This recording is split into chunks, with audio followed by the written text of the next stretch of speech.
Hello again, everybody.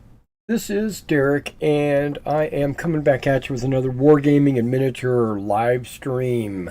We are doing the Wargaming Weekly today, what basically means I'm just going to talk, and I'm going to work on some miniatures, and we're just hang out, just like buddies, you know. But in the meantime, I am going to check to see it.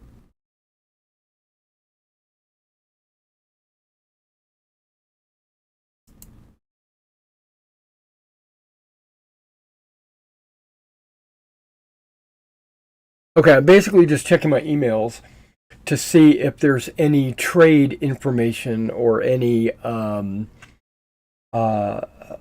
cool news that I could share. Well, one of them is that skeleton cavalry and chariots are available to be pre-ordered. This is from Wargames Atlantic. Oh, and looks like small update. It says the British Rifleman plastic box has been out of stock for some time. Oh, yep. Then I probably should jack my prices up. I'm not going to do that. Sorry, guys. If you want some British Riflemen, I have them in stock.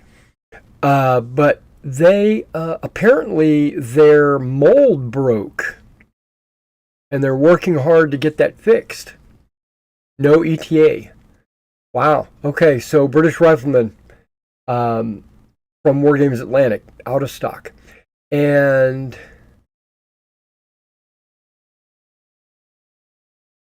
their Grognard Cavalry is out now, which I don't even care about. And he provided me with an order form. A new updated order form.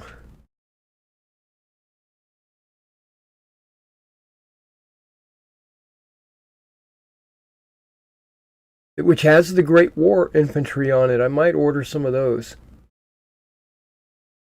Wait, it says plastic rifleman, British rifleman on the order form. That's some bullshit.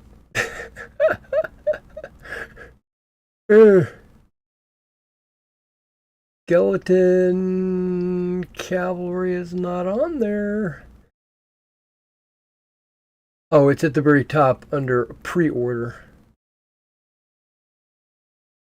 Okay. Well, enough of that.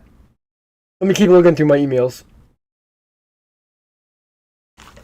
And FYI, guys, I've got a serious runny nose. I don't know what it is. It's like my brain is just emptying out everything it's got. Might be why I'm so stupid. But no, let's I'm trying to see. Okay, I got bills. Yeah, right. YouTube trying to talk to me. Rumble. Got some no replies. Okay. Got some Facebook messages. Okay, guys, just putting this out there.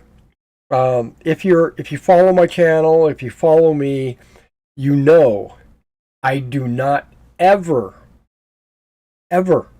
log into Facebook.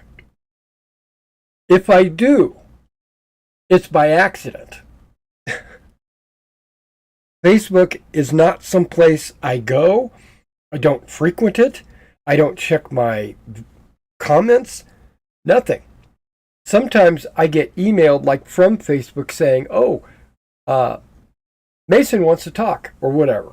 Or Mason shared a photo, and I might accidentally click on it, and it might take me to Facebook. And then as soon as I get there, I leave because I don't want to have anything to do with Facebook. I have an account, but I actually am a member of a few Facebook groups, but I never go to it. So just letting you know. I do go to X maybe once a month to post something, or like when I have my sales on my store. So if you're interested in sales at my store, follow me on X. Sometimes I'll post a photo of a new miniature I just finished. You know, if I think it's really cool, I'll post a photo. But I also I don't use any of those time sinks. I don't, I see people, now this is just me going off on a tangent, but I see people on their phone all the time. Like they'll be standing in line at McDonald's, let's just say, I'm just pulling that out of my ass. And everybody in line will have their phone out in their face. Well, I understand that you don't have anything else to do, right? You're just waiting in line, so why not pull your phone out? But then there will be people sitting down with their food with their phone in their face. I actually saw this high school couple. It was not graduation, it was prom night. And my wife and I, we went to a Chinese buffet style restaurant. I didn't know it was prom night because I'm out of that loop. But these two came in, and they were obviously straight from the prom because he had like a tux on and she had a nice hoop skirt style dress or whatever. And they came in and they were seated. And then the first thing they did, they both did it. They pulled their phones out and they stared at their phones. And I, because I'm a observer of people, I kind of, I went and got my food and I come back and all that stuff and I'll eat. But I was keeping them in my peripheral, just to kind of see like, how are they going to interact with each other? How, are they going to talk about each other? Are they going to share, like what they like and, just do any kind of talk? They didn't talk one word. They ate and looked on their phone. And these two did not communicate at all.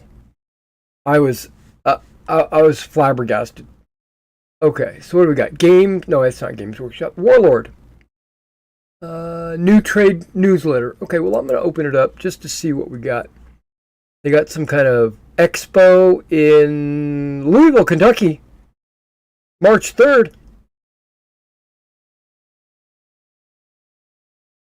That's just right around the corner. That's like 4 hours away. A Gamma Expo. I might go to that. I know it's not a convention per gaming. Like, they're not going to have, like, you sign up for games and you play games. A Gamma Expo is usually game companies showing off all their new product. And that's really all it is. So you go and you take notes. It's one of those. It's for retailers like me to go. It is a trade show, if you want to. Yeah.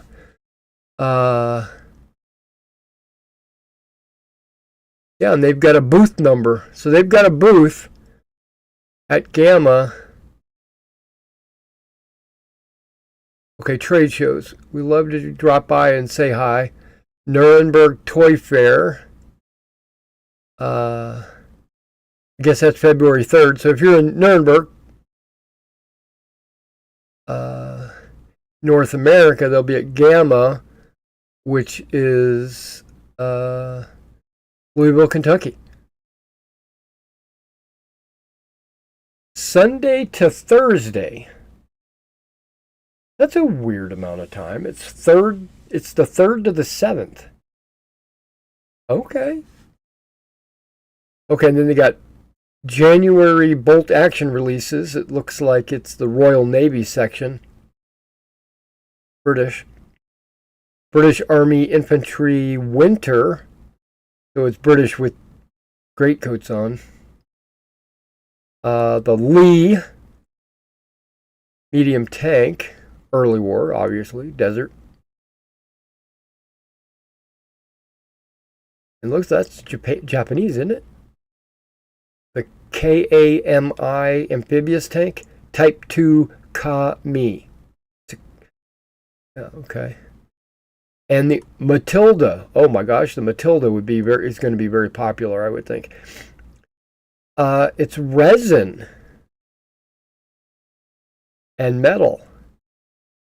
I was wondering why these boxes were so small. All three of those tanks are going to be resin. And I've noticed that all their new infantry is in that bolt action resin, or warlord resin, or whatever they call it. And they also include dice, which is kind of cool. You know, they're action dice. And Sarissa has like a new trench system they're releasing, but they also have these work tables. They're like, you know, and I'm like, why would I personally wouldn't need this, right? Because I got paint racks everywhere and all that stuff. But it only holds like 20 paint bottles, a place for a cup, I guess, to wash your brushes, and then like a little section for your brushes to stand up on, and a handle to carry it around. That's just, I feel that like that's a ridiculous. Whoops, let's go ahead and get rid of that. That just seems ridiculous to me. Pike and Shot Epic rulebook. So apparently they've already did Civil War, American Civil War, and then they went to Napoleonic, and now it looks like they're going into Pike and Shot Epic as well.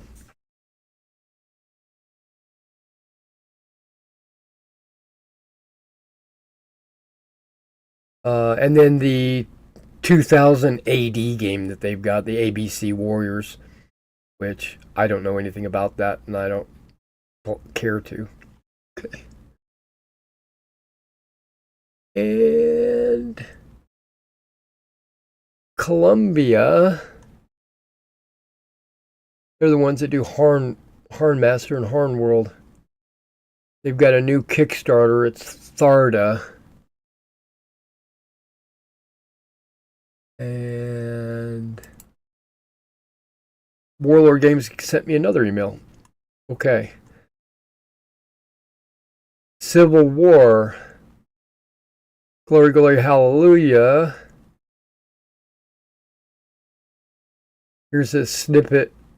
Am I going to take a look? I'm going to take a look. It says take a look. Yep, looks like 28mm models. Glory Hallelujah. That's a set they've already had out. Maybe they're re-releasing it. Oh, I'm sorry. It says Warlord resin kits. Aha. For black powder. Okay, so they're starting to really dive into that Warlord resin. Battle of the Bulge Bolt Action Campaign Book. Ooh, that's something I might be interested in. Scenarios. 12. Retreat. Battle of Hurtgen Forest. Battle of St. Vith. Battle of Isleworn Ridge. Conqueror Piper. Siege of Bastogne. Operation Grief. Battle of Foy. Bandit Country, Fogged Out, Defend the Bridge. I think those are scenarios that are already out there that maybe they consolidated them into a campaign book. Okay, I think that'll still be good though. Warlord Tournament Calendar, don't care. And then last thing, Sonic Sledgehammer's Painting Guide. Nope, don't care. Soldier of Fortune 006. Nope. Civil War Forward Observer. I don't know what that is. So, done. Okay, so not really a whole lot. of emails have come in. So I can close that and get rid of that. All right, so, oh. I could just feel the water starting to drip out of my nose. It's horrible. Which is also kind of giving me a scratchy voice. Okay, I want to give you guys a warning. If the stream just shuts off, that's not me. Okay, we're having a horrendous thunderstorm. You can't hear it right now because I think we're in the eye of the storm. But it's been coming and going and coming and going. And earlier this morning, my power was, luckily it hasn't gone out, but it has flickered like it would go out and come back on right away. And so if it flickers and we're still on, we're still live, great, we'll keep going. But if the power just shuts off and the stream just ends, that's why. Okay, just so you know.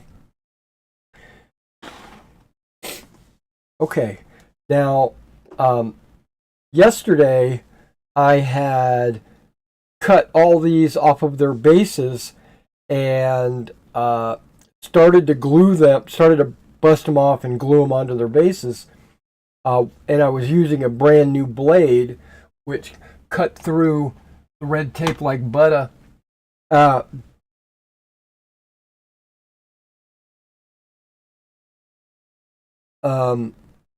was able to do the 61st right here. This is the 1st and 2nd Battalion of the 61st Regiment. And so I got them rebased. Now I was going to be doing the 3rd and the 4th of the 2nd Light yesterday. But right about when I finished gluing these down, I really had to go to bed. Actually, I went to sleep yesterday at around 3 o'clock in the afternoon. And the reason why, just so, this is a problem that I have. I think I'm a vampire because I stay up late into the night, right? Sometimes 2, 3 o'clock before I go to bed. And then I get up at like 9 or whatever, like 6 hours later, get up at like 9 and then drive on with the rest of the day. But in that case, I had stayed up past 3 o'clock, continued all the way through to the live stream, did the live stream all the way back around to 3 p.m., without having gone to sleep. And so I got, all of a sudden, like when I started doing that, I was like, man, I am getting super tired. So I put everything away. I went to bed. And then I get up in the middle of the night, you know. But this time I forced myself to stay in bed. Well, it's not really forcing. It's actually because I'm kind of lazy anyway. But I stayed in bed and got up early this morning, took a shower, which I normally, to be honest, this is just me, I normally don't take showers in the morning. I usually take my shower sometime between 9 and midnight, and when I got up, I was like, man, I need to take a shower. Because I had been in bed for, 12 hours, something like that. It's crazy long.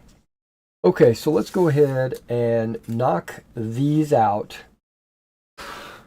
And then we can start painting on my Polish and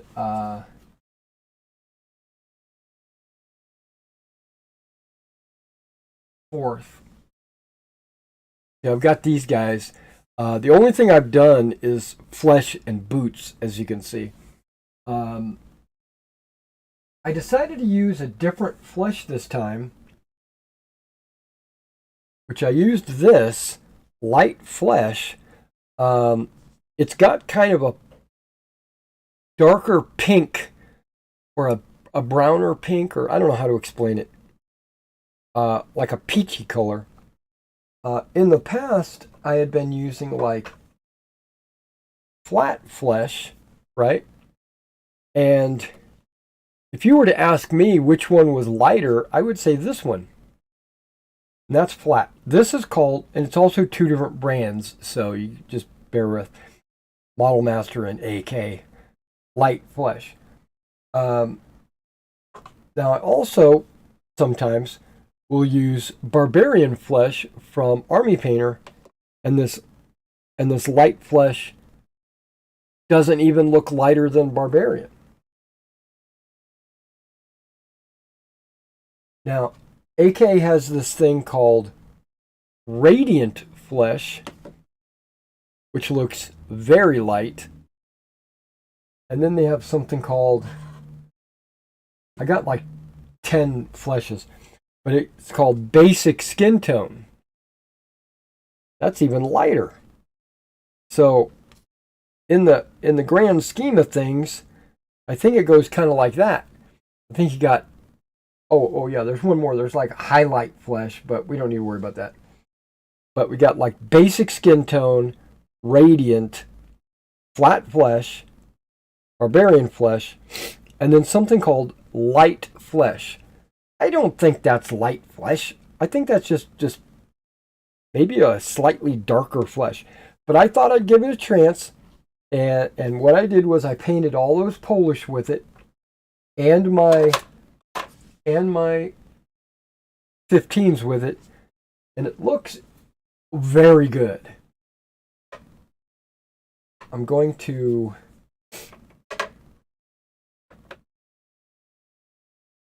okay, we're not actually painting flesh.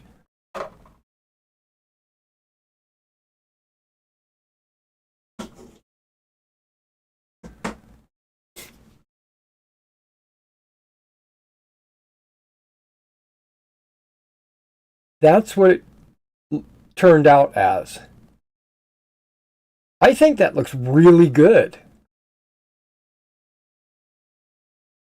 I would think that's kind of like maybe a guy with a tan.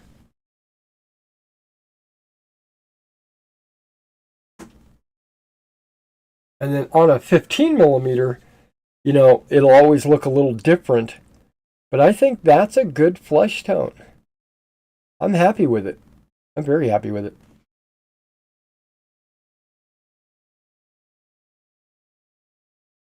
Okay, we'll get into that in a minute. I have got to clean these off.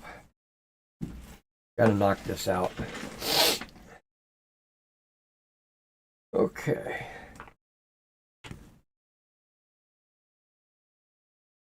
Glasses switched.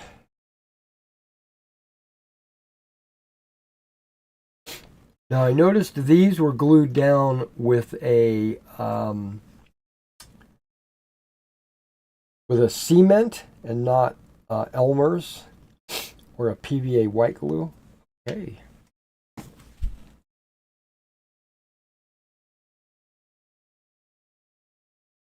I just took a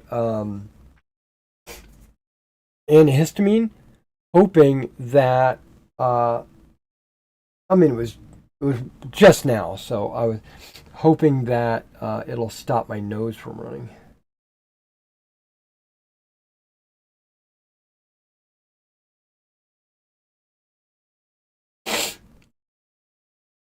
So when I was cutting these off, it was like cutting through rubber.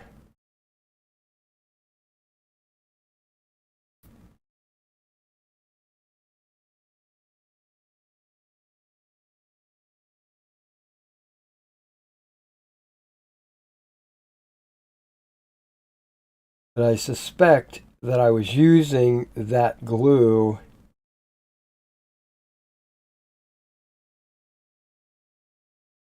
because a couple of these models are lunging and want to tip over, want to lean forward.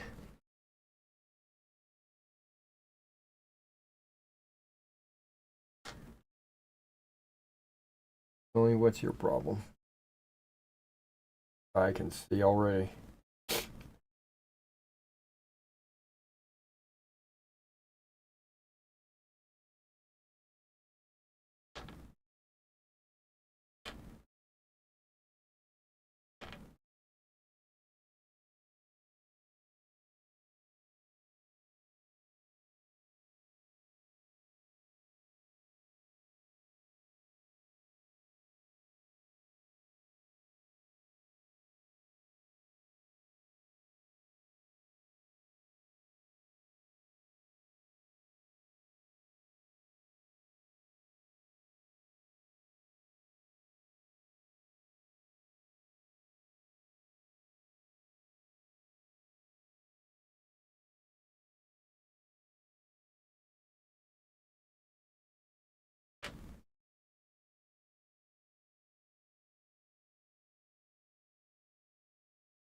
Yeah, it's like that base is rounded or something.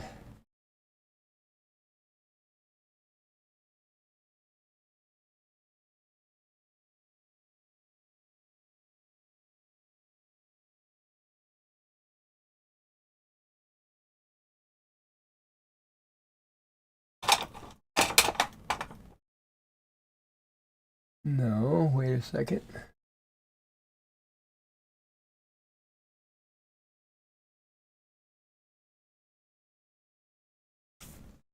Okay, those are all clippers. I don't want that.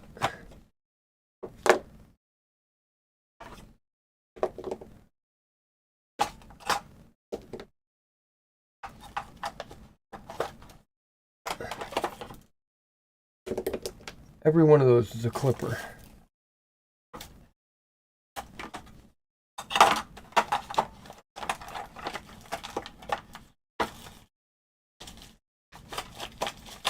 I see it, I just can't grab it. What the fuck?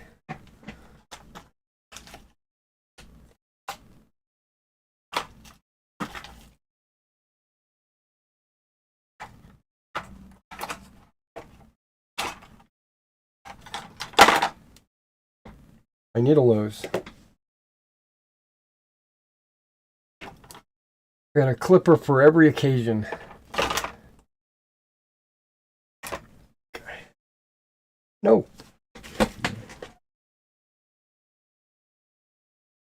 Okay.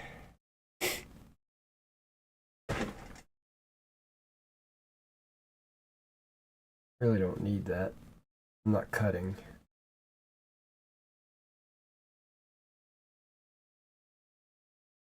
Okay, this guy should stand on his own. Yep. This guy leaning.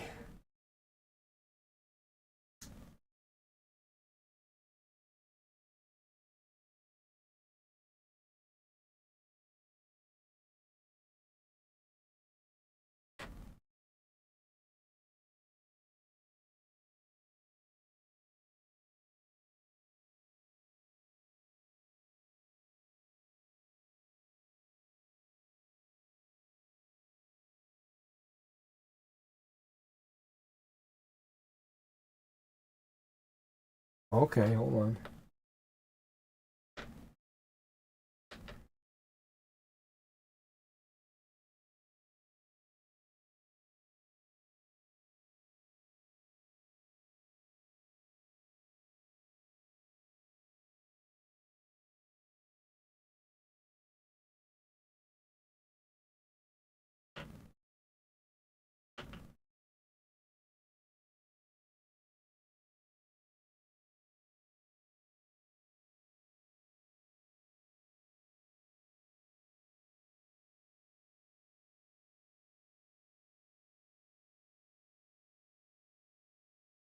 Ah, there we go.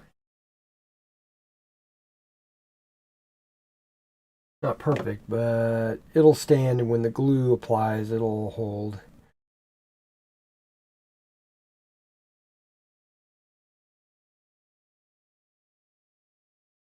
You guys have any topics you want to share or anecdotes or anything, you're welcome to chat with me. I'll be glad to respond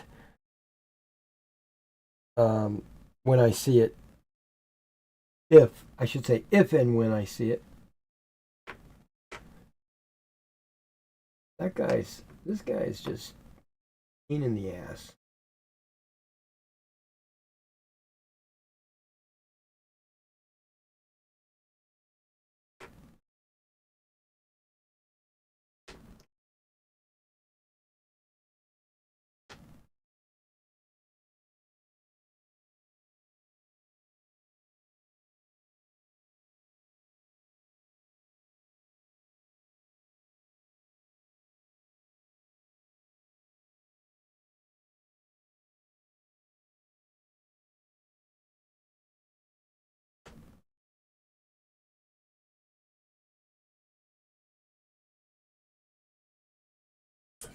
This is a grenadier, and all the grenadiers seem to be lunging.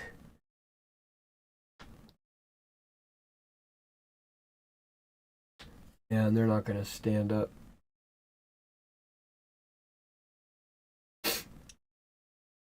And because this was like a rubber cement, some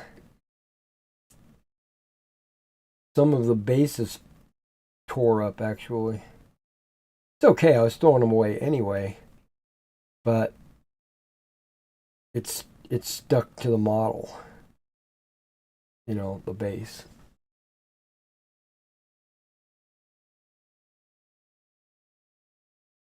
Okay, he stands up over here, but he doesn't stand up over there.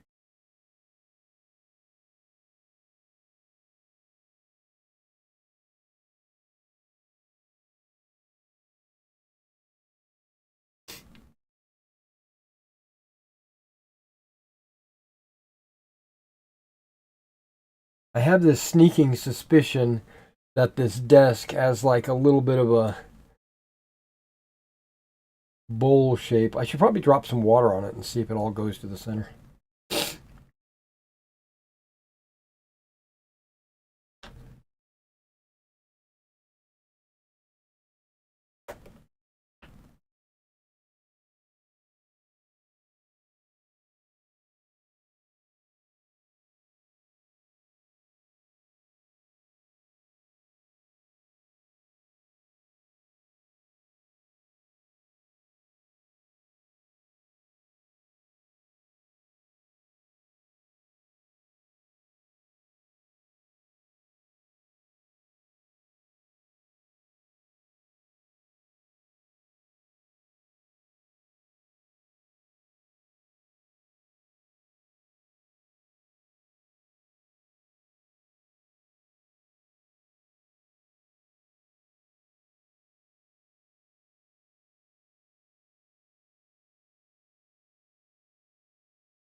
Yeah.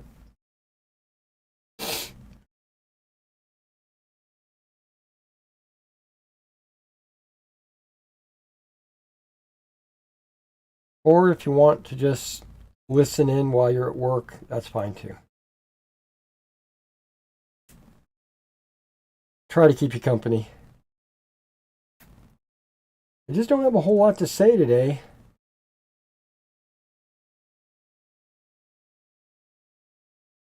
Unless something pops in my head.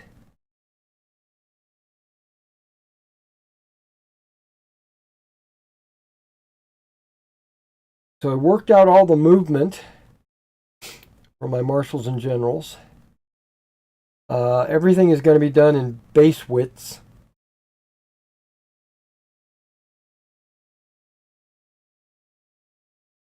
And there is an instance where you have to use a half base width. The infantry in line only moves 1.5 base widths. And remember, you get 2 moves. So if you use both moves, you'd get 3 base widths.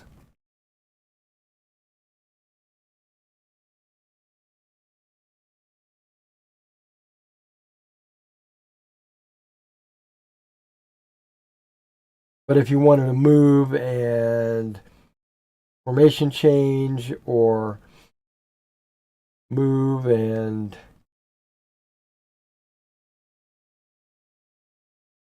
about phase or something like that, then you could only move 1.5 base widths.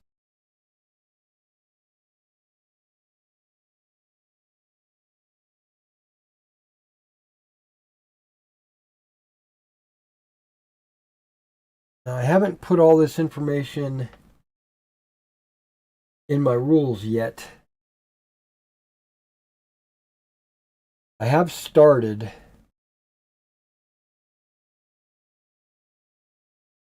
But there's a few things I need to rewrite. And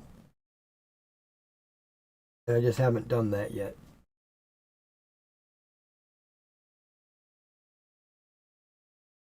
But we're getting a lot of these lungers.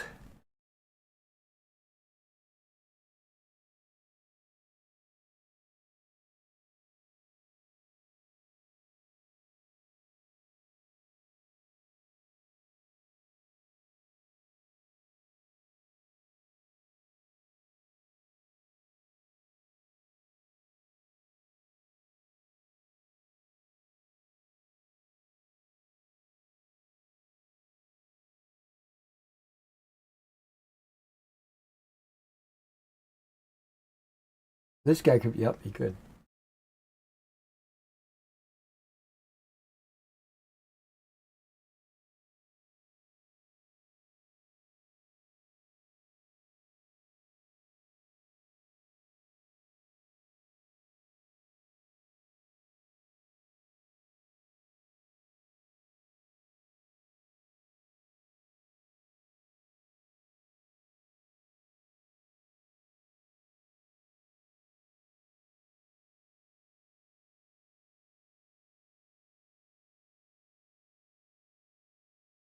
So when I bought the British flag sets, oh, look at this guy. I must have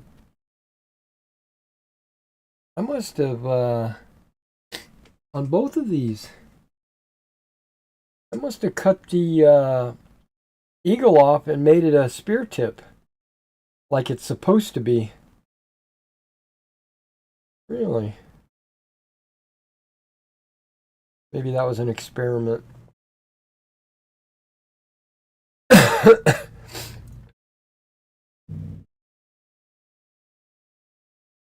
Yeah, because only the 1st Battalion should have the eagle.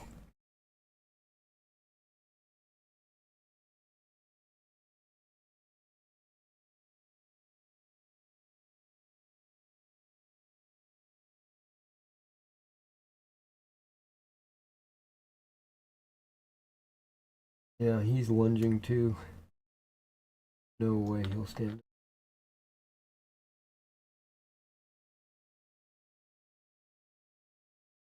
Yeah, if I was to ever reorder,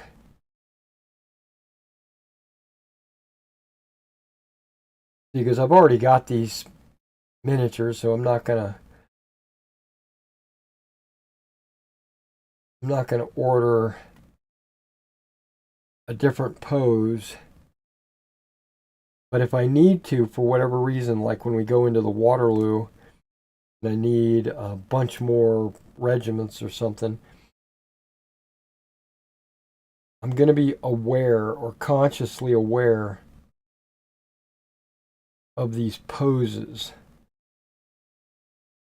And I'm going to avoid with a passion, unless I have to, because, you know, they might only have one pose for a specific type of unit. And in that case, well, you'll have to get that pose. But if I've got choices and poses,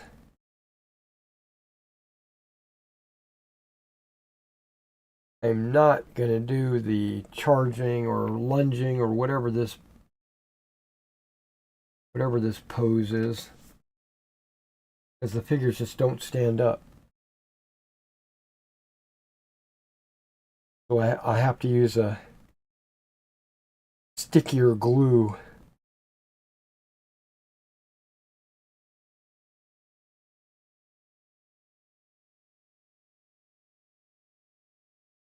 And my Aleene's tacky glue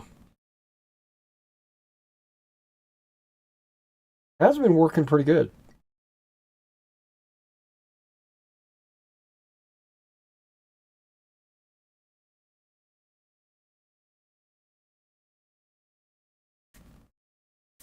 A few of them want to fall over.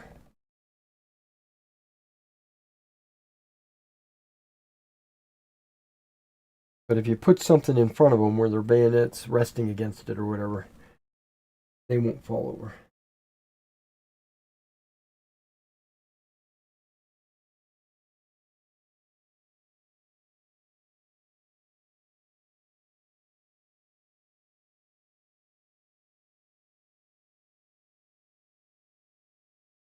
And luckily, it doesn't take that long for the Aleenes to kick in and kind of hold them in place. Okay, I think I'm just going to use Aleenes on everybody.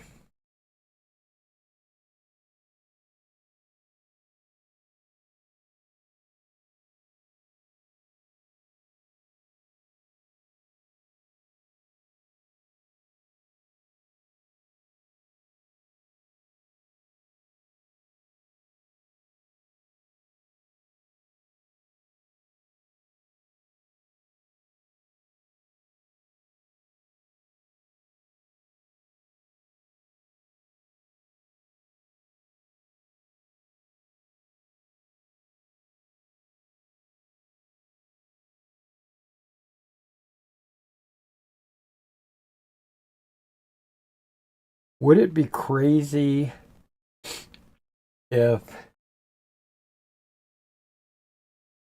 you had a battalion of infantry in march poses, and you made the exact same battalion in firing skirmish poses, and then the exact same battalion in charging poses or march attack, and then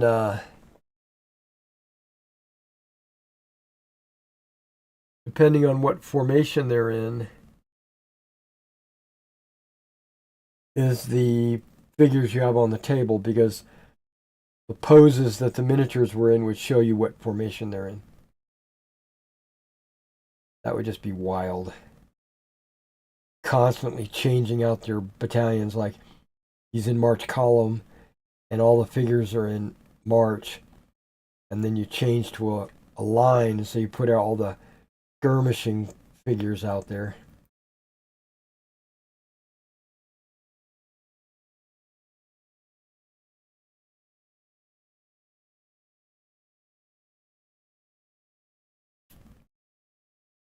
I have played games that didn't go that far, but did have different models for different situations.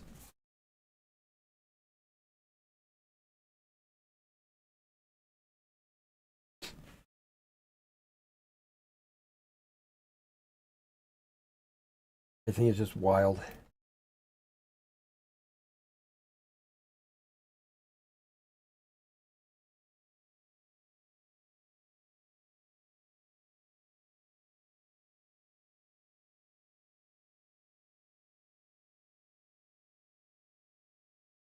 But I like the marching poses best.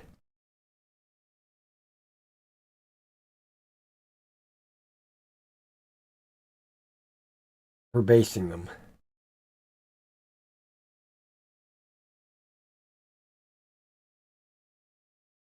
I like the shooting poses too, I guess.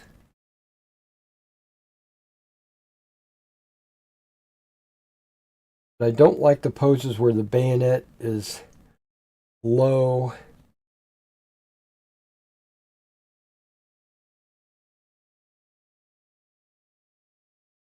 and sticks like 10 feet out in front of the base.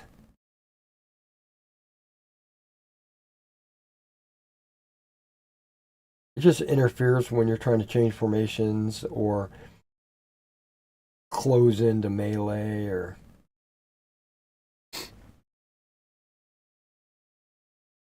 any of that. Because now when you pose them, you got to be conscious of where the bayonet is so that it doesn't hit the guy in front of him.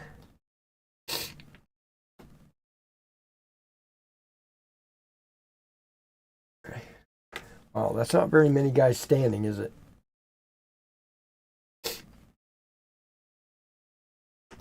Okay.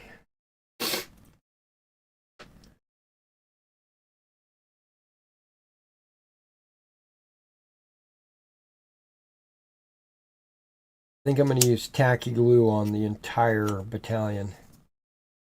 Even if they stand or not, it doesn't matter. I'm going to use tacky glue.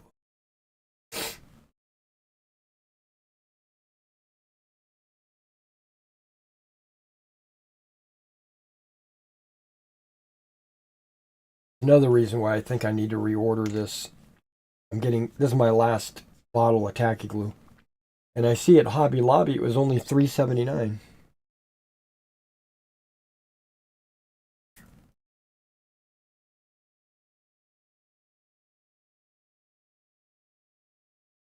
There's no running, it doesn't spill or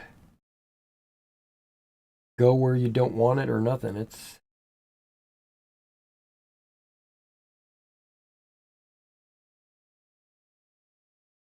thick.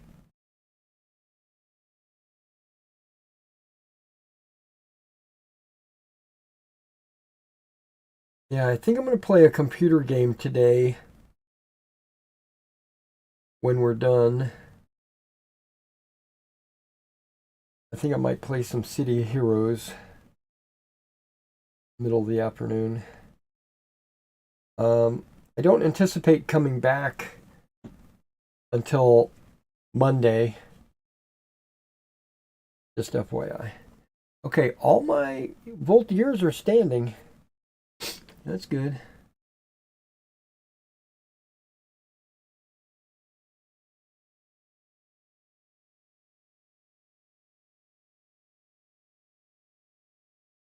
You know, that sticks so far out in the front.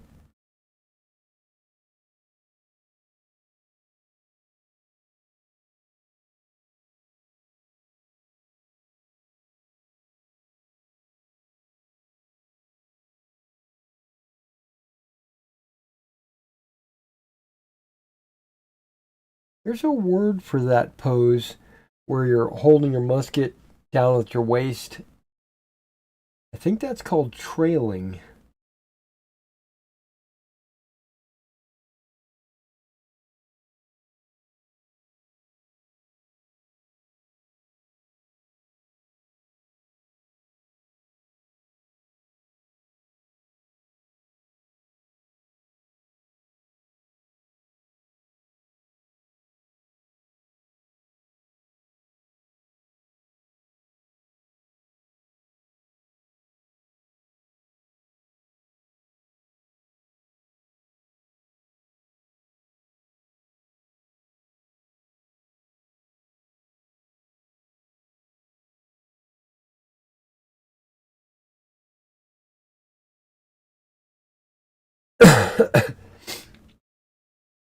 Actually, I think that's good.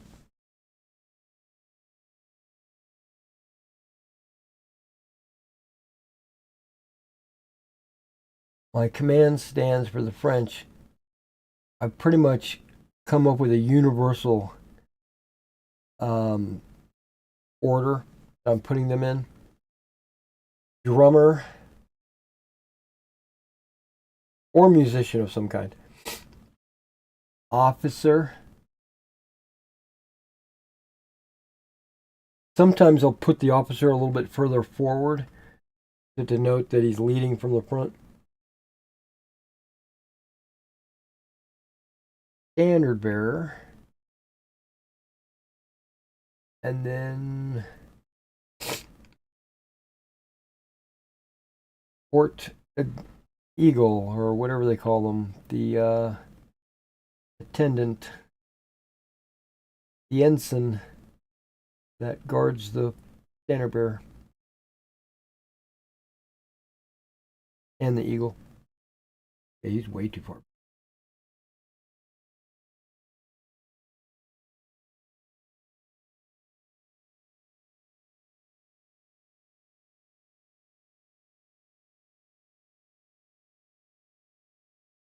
That's fine.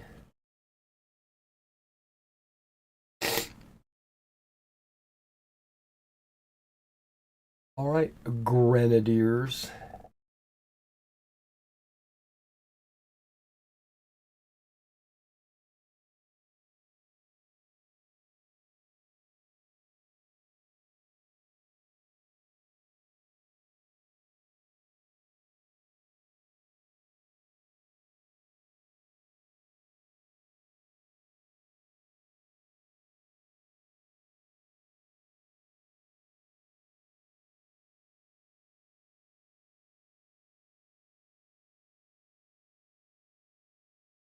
Yo, part of that guy's leaning forward. That's just crazy. He's like almost in front of the other base.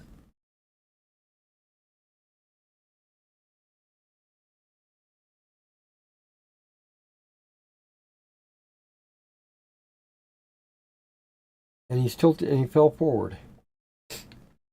You got to stay on top of it until the glue actually grips.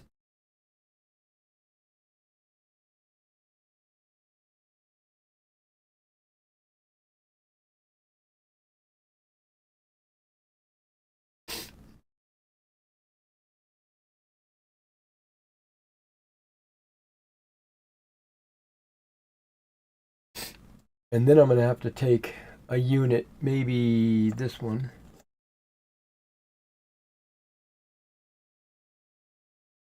So that you can get an idea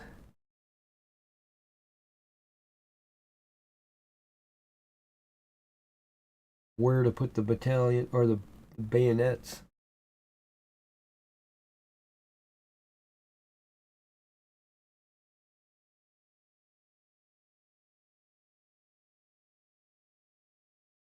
This guy will stand on its own.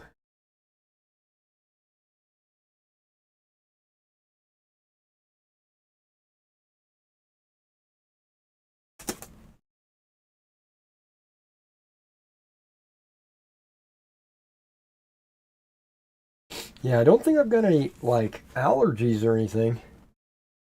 I don't know what's going on with my nose.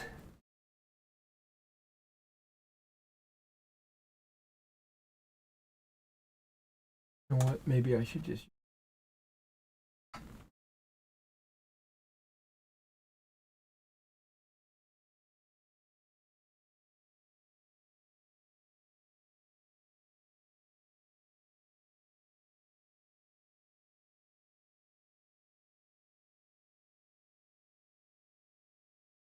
Now, the second guy is the one that's giving me all kinds of problems.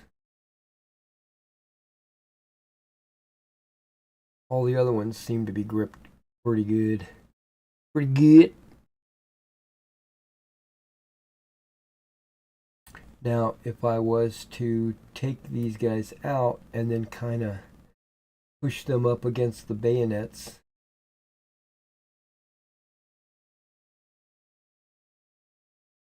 it'll keep them from going. Hopefully, that's the plan. But all these others are also leaning. So that's frustrating.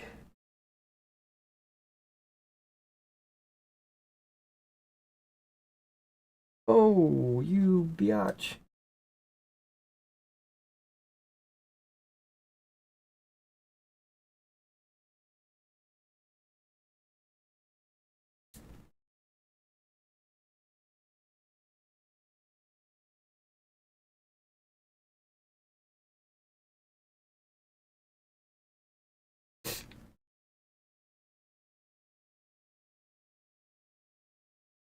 This is the blue company.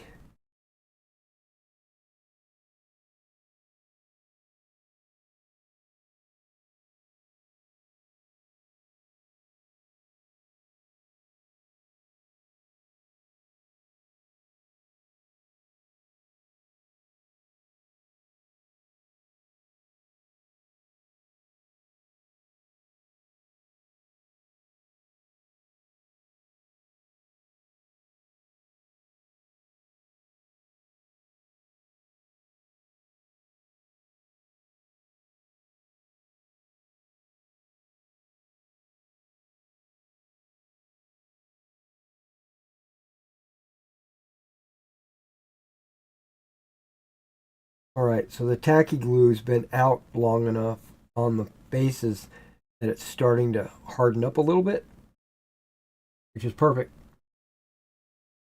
Because then the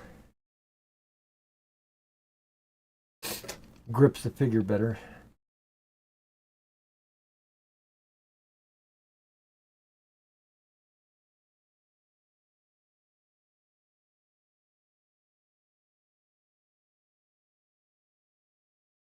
Now we're doing the orange.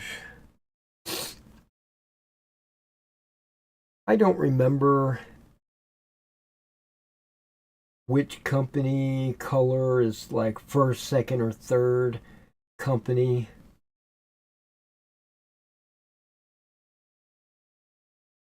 You know, like blue being first, orange being second. I don't know. I don't even know which one's which. Um, I could look it up real quick, but I really don't care. It's not something that comes into play. Oh, look at that. Okay, I can see I've done highlights on these guys already. Like, damn, that guy's got a highlight. Okay, so there's blue and orange. They all seem to be standing up pretty good. Last one should be purple.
Yep, no problems there.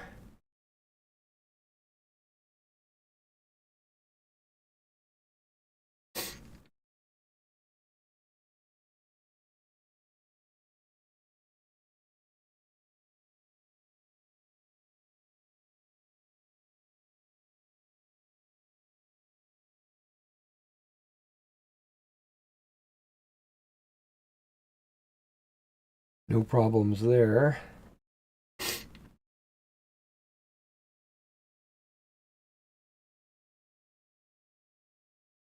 Or there. That's good. So far, so good.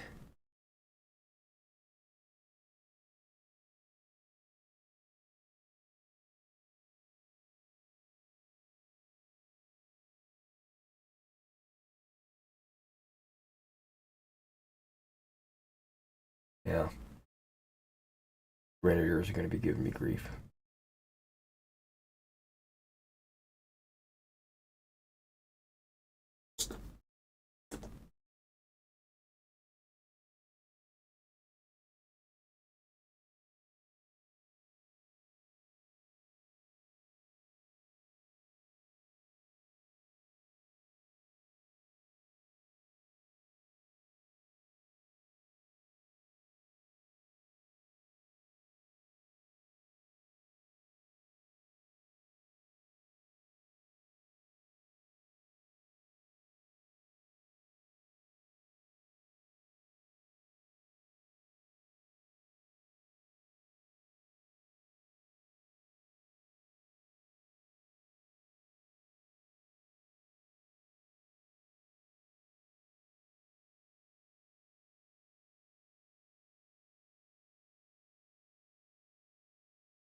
There we go. That's much better.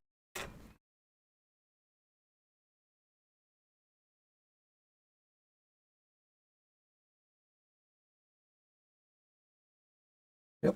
There we are.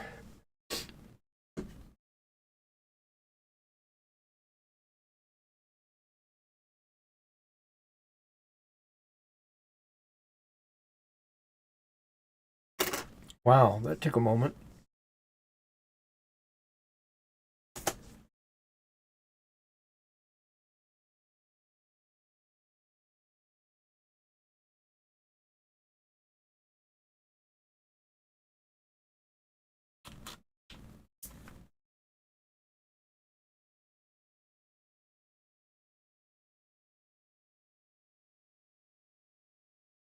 Man, that sucker's on there tight.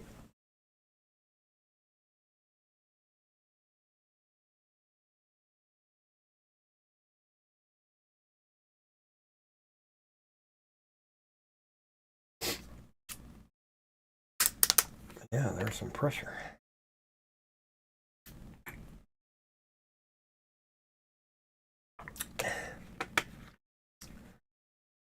All right, guys, I'm going to take a short break, maybe 5 minutes. I have to go use the bathroom, actually. And I'll be right back. Okay, so let me put that in chat.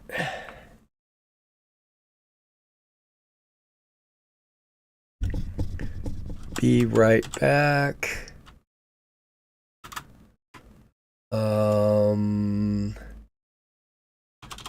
11.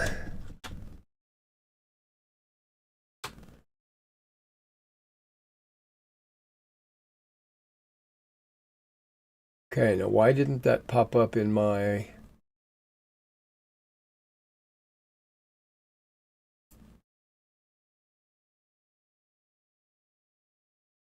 that document?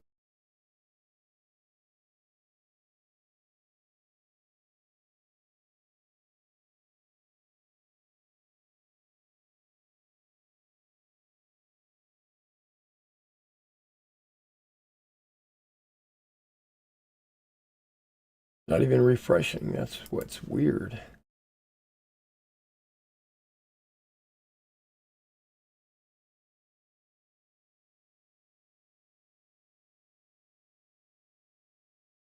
Okay. That's popping up.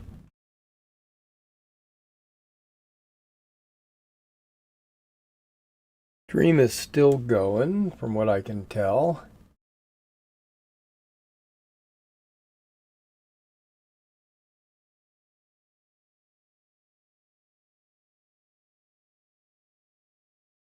Reset docs.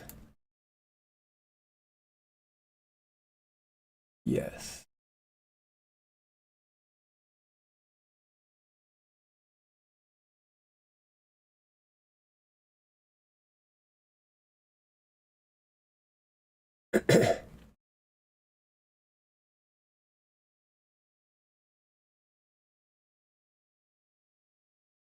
Okay.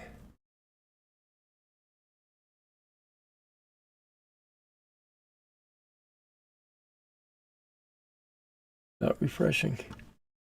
Okay. Let's try this.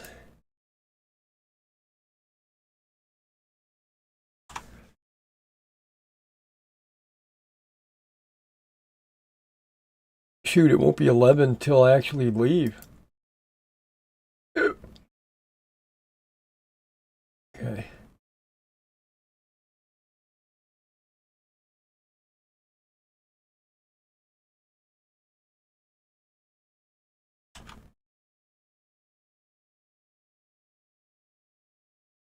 Does this look... Okay, there we go.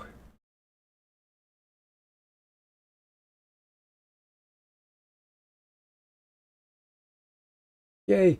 Here we go. Okay. Change that to 11:05.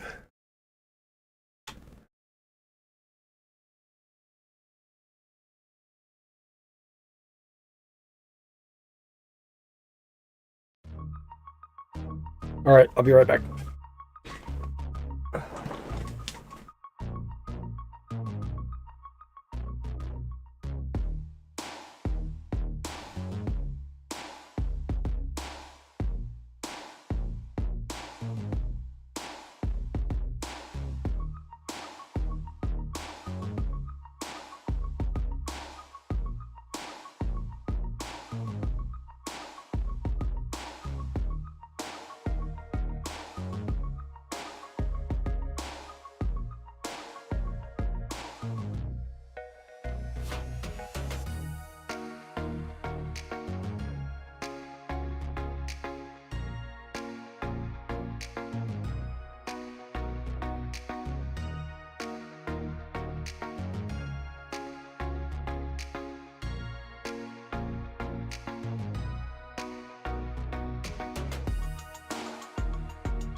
I'm almost back, guys.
Well,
All right, we're back.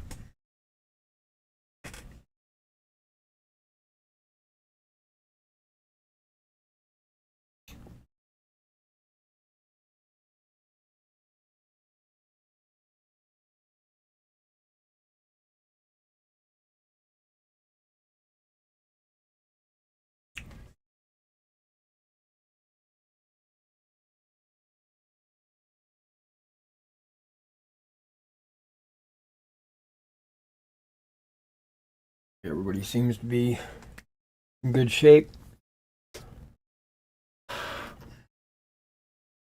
4th Battalion.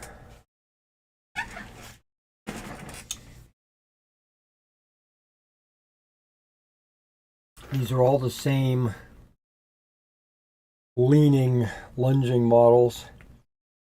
So instead of trying to get them to stand, I'm just going to give up and just say, okay, we'll use tacky glue.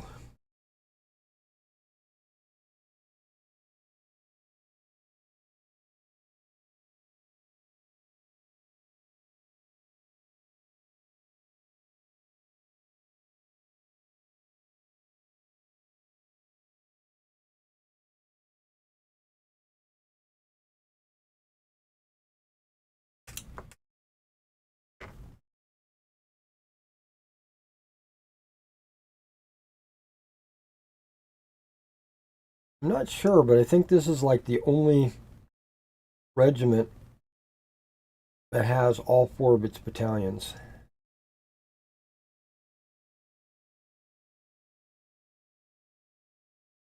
Because I had to go out of my way to make a blue flag.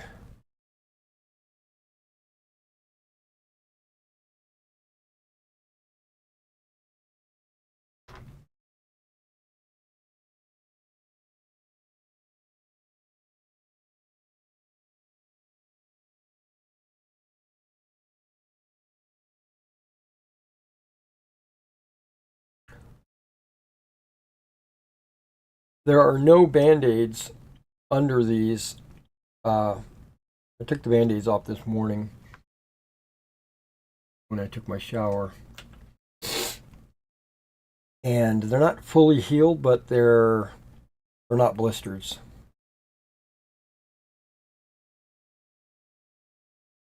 So I didn't put another bandage on them.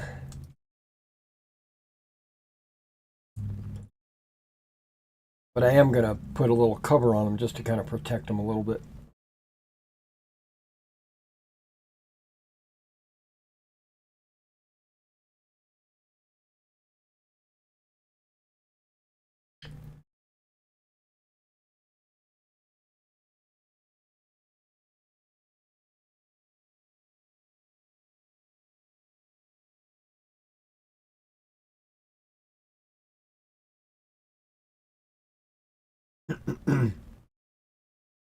Yeah, these are all 1812 uniforms. 1809, 1812.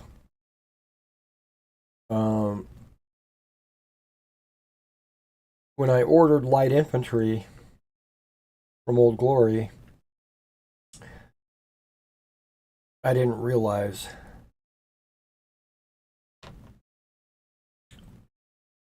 that they were specifically the old light infantry and not the 1815.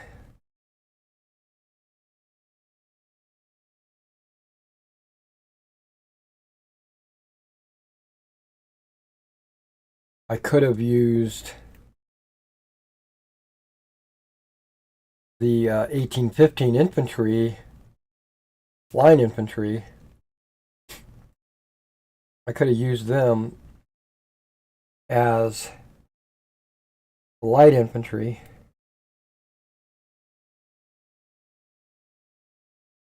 Because in 1815, the center companies don't have the epaulets like they did back in 1812. So all of these models have epaulets. Also, the grenadiers all have bear skins. In 1815, they would have shakos. I think the bear skins really make them look better, but or unique anyway. They stand out.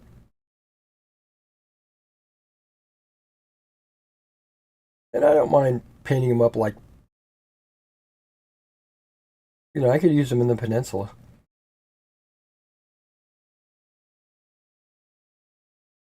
Hell, I'm the type of player that will have a bunch of British with uh, Belgic shakos, the for Waterloo.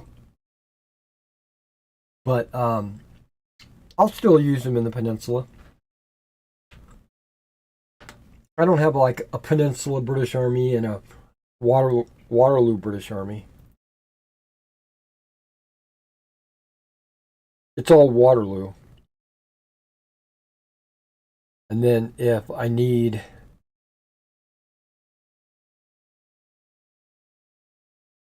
something special for the peninsula, then I'll get it.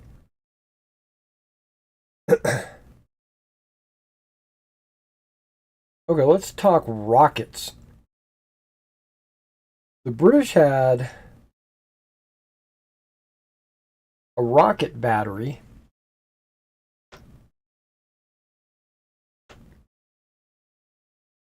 but when doing my research, it's only half a battery because they attached some 6-pounders to them to kind of make it a full battery.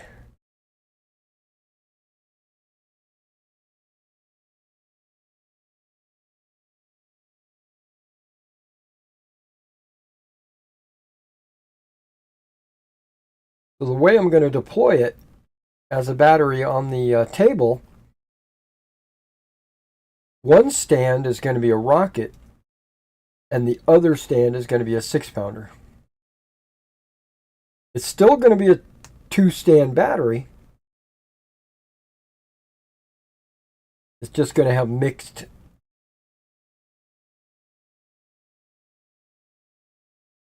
Now, I've not written any rules for rockets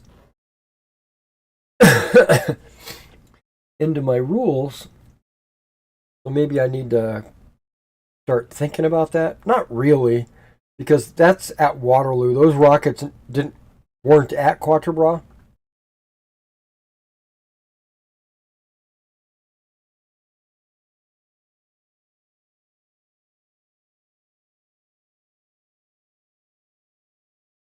I'm going to have to do a little research to find out how far they actually fired. My understanding was at Waterloo,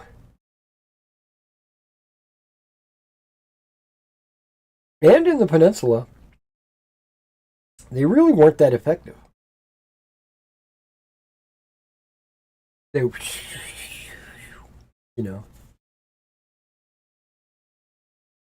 they're like, if you could think of it like giant bottle rockets.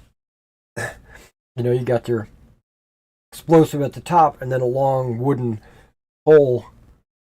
So it fires, and that pole is what stabilizes it and keeps it on track.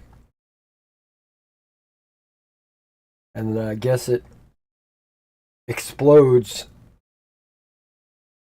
like a bottle rocket, So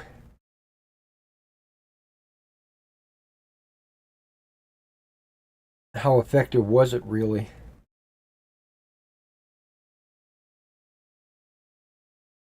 I'm going to have to crunch the numbers.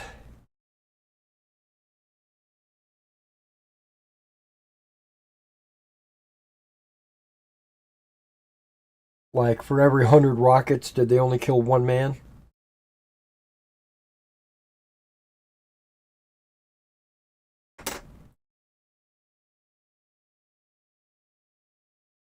I bet you it's close to that number. 100-1.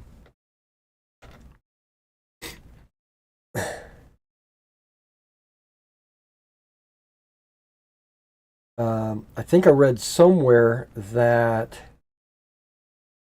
was more effective against cavalry because the horses would panic. They wouldn't get killed, they would just panic.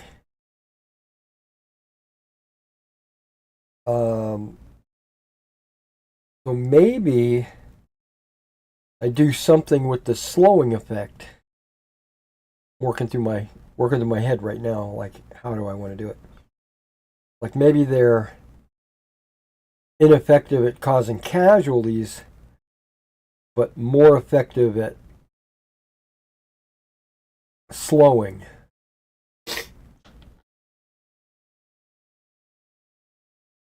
Slowing is kind of like disruption or hesitance. Units are like a little confused.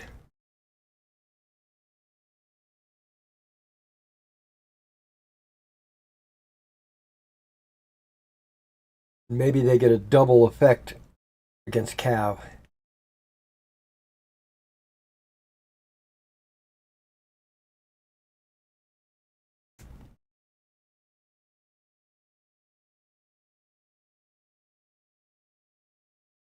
And then I'll also have to see how far they shot.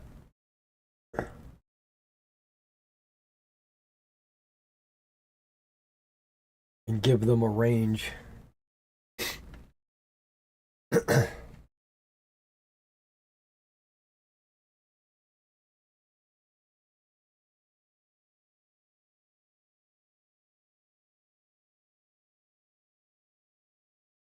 Now, there is such a thing as howitzers. And I would think it would be very similar to a howitzer when it comes to damage. But I don't have a howitzer in my rules because I was noticing all the batteries had howitzers in them.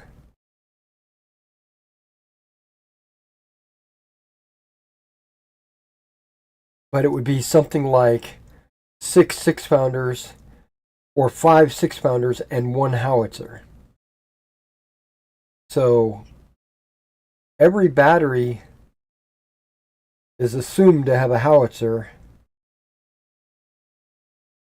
but that's part of the 2-hit damage and the range. It's all worked in to the numbers.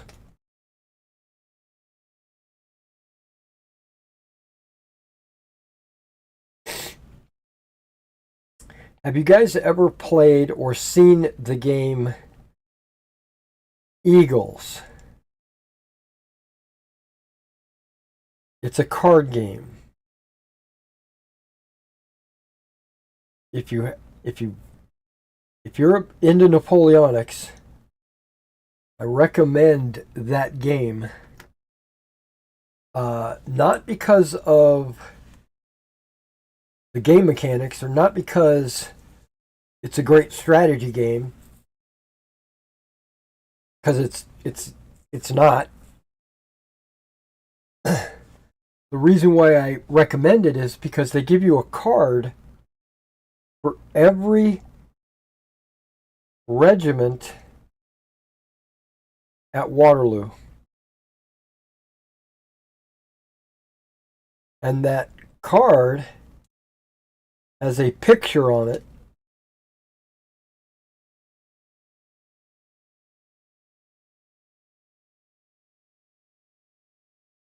of one of the soldiers. Plus they have general cards, cards of the generals, cards of the artillery. You know? So if you can't find anywhere in the history books what color the Brunswick artillery is, just whip out that card and there you go.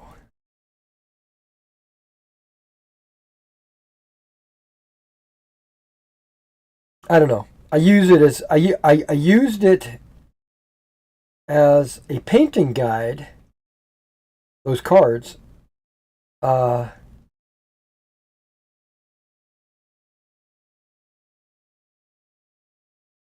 Before I found the website I'm currently using with the color plates.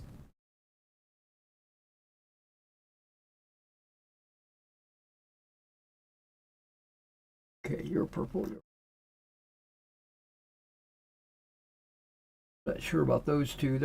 They look orange, but I don't know. Yep, I think they are.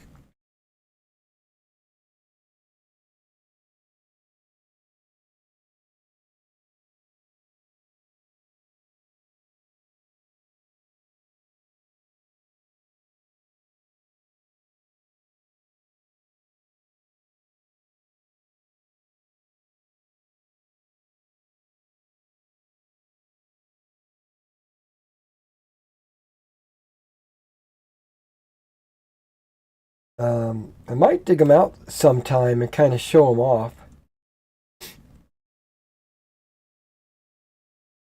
I don't know if it's still under production or not. And I heard that they made a Civil War edition of that game. It's an okay game. It Did you ever play that card game? It was a World War II card game. Dang, I don't remember what that card game was called. But there's a World War II version of it. Tanks and infantry and all, artillery and all that stuff. Played exactly the same, so it's probably the same company.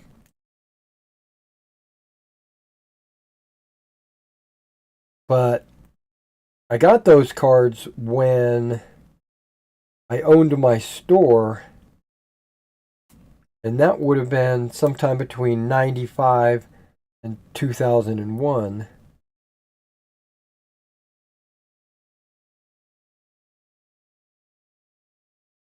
Well, that's when it was in production.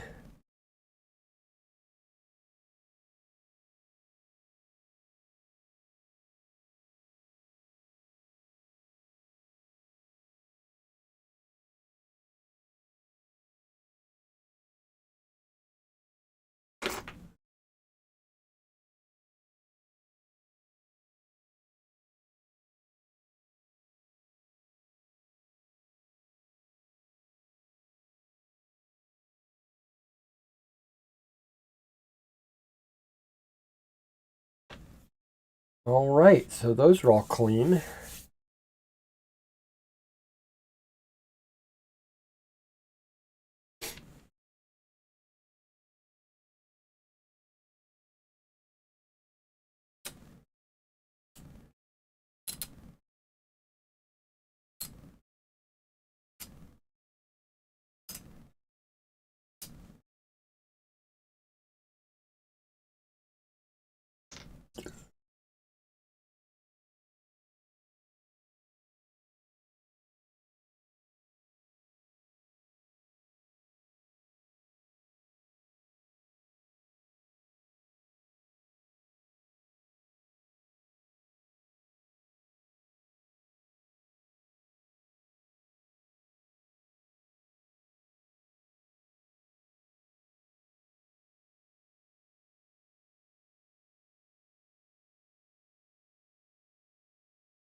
Okay.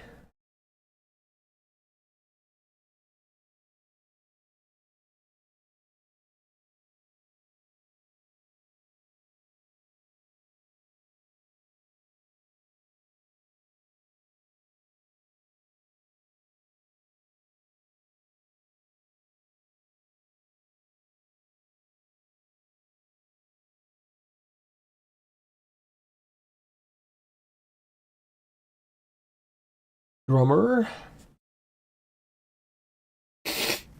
Officer.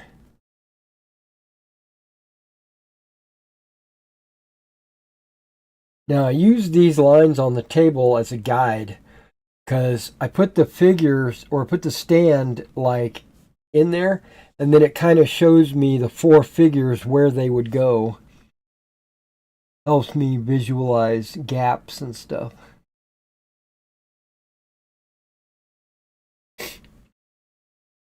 That's right, I'm cheating. Or I'm using all tools available to me.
All right, that works.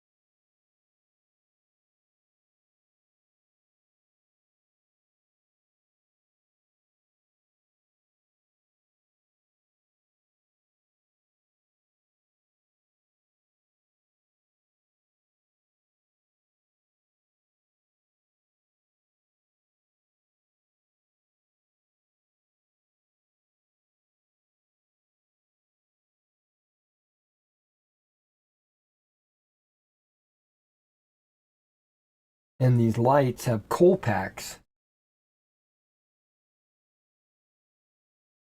where in Waterloo they would have Shakos.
Right.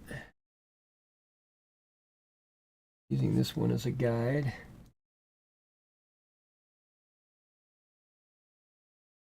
Okay with that.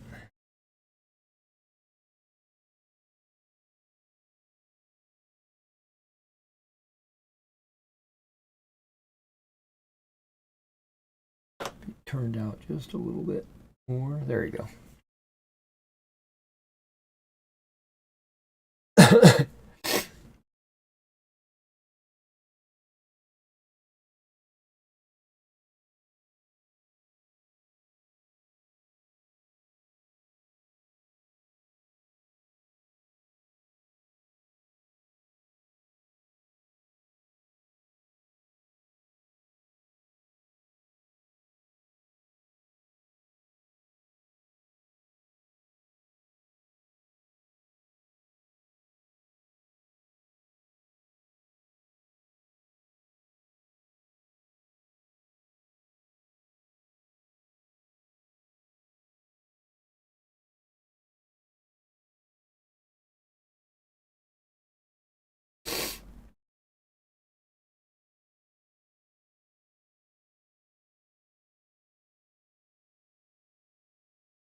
Okay. It worked.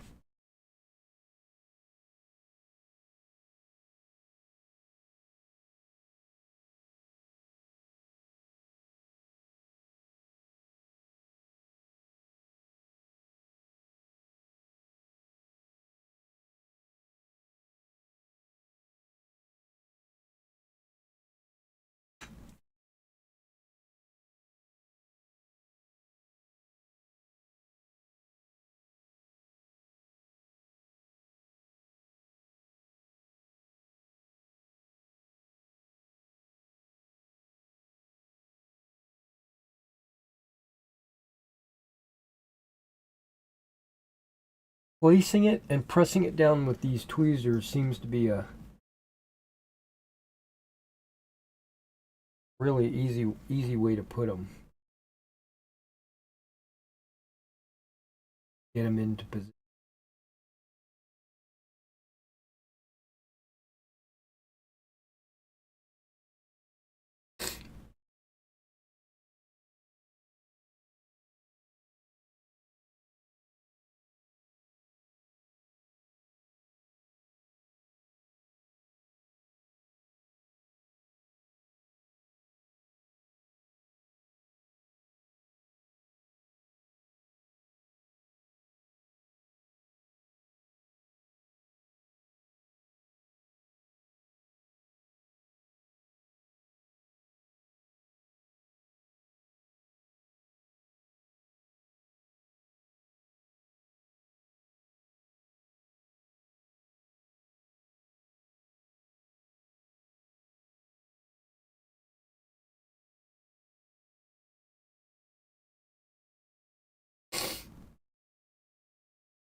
There we go. Right?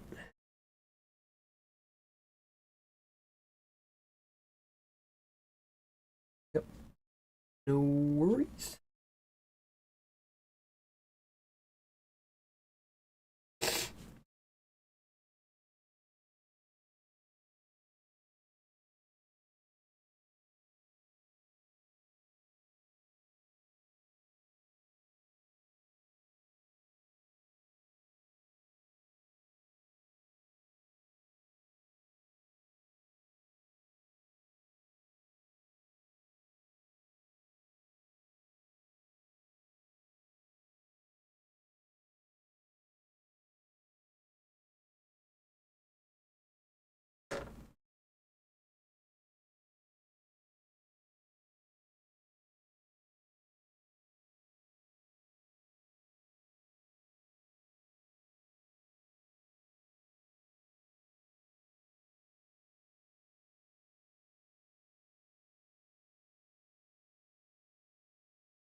Sorry, I'm concentrating,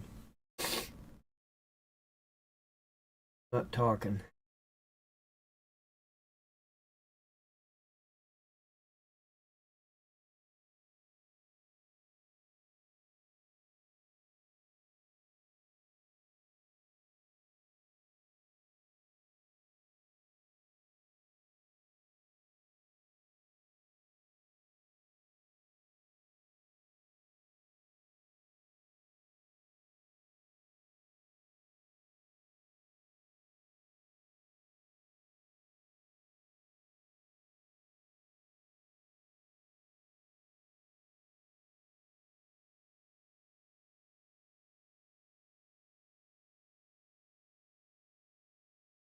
Last but not least,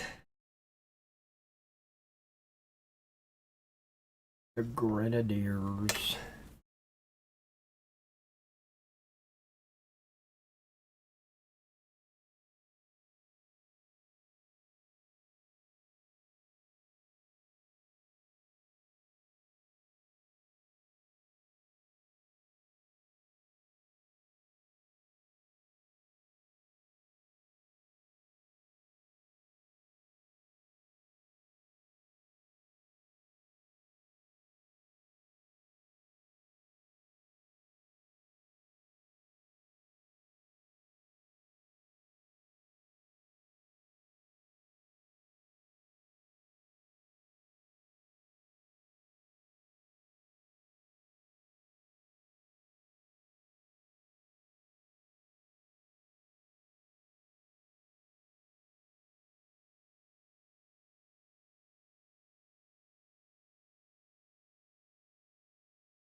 All right.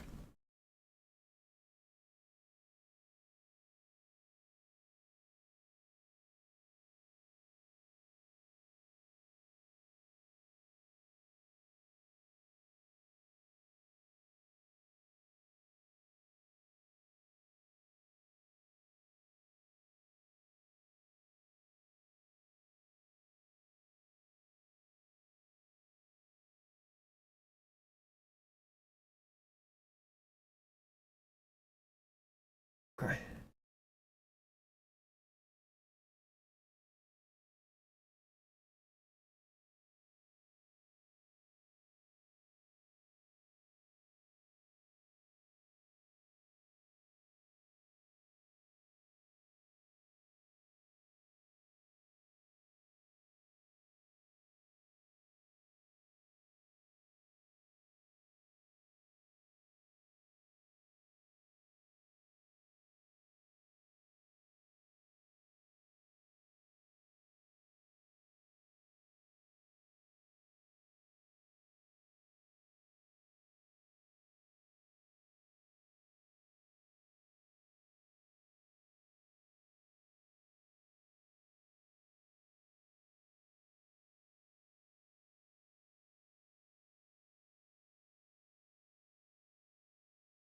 All righty.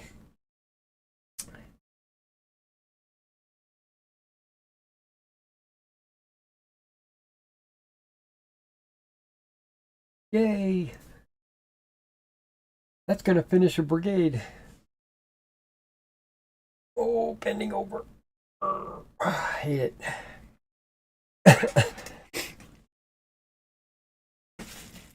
Okay, I feel dizzy or something. I don't know what's going on. Oh, got a chat going on out there. I'm glancing up and I'm seeing it.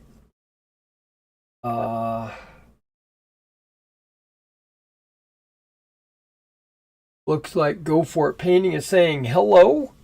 Well, guess what? Hello. How are you doing? Are you having a good, what is this, Friday? The 12th?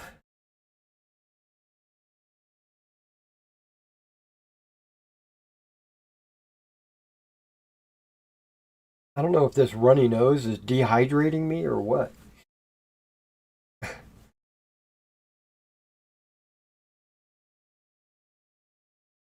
But I've got some body armor. What does it say here? Superior hydration. It's actually coconut water, I think, right? Yeah, it's coconut water with electrolytes, antioxidants, vitamin B vitamins. There's like 5 of them. Fruit punch flavored coconut water with all these, what the plants crave.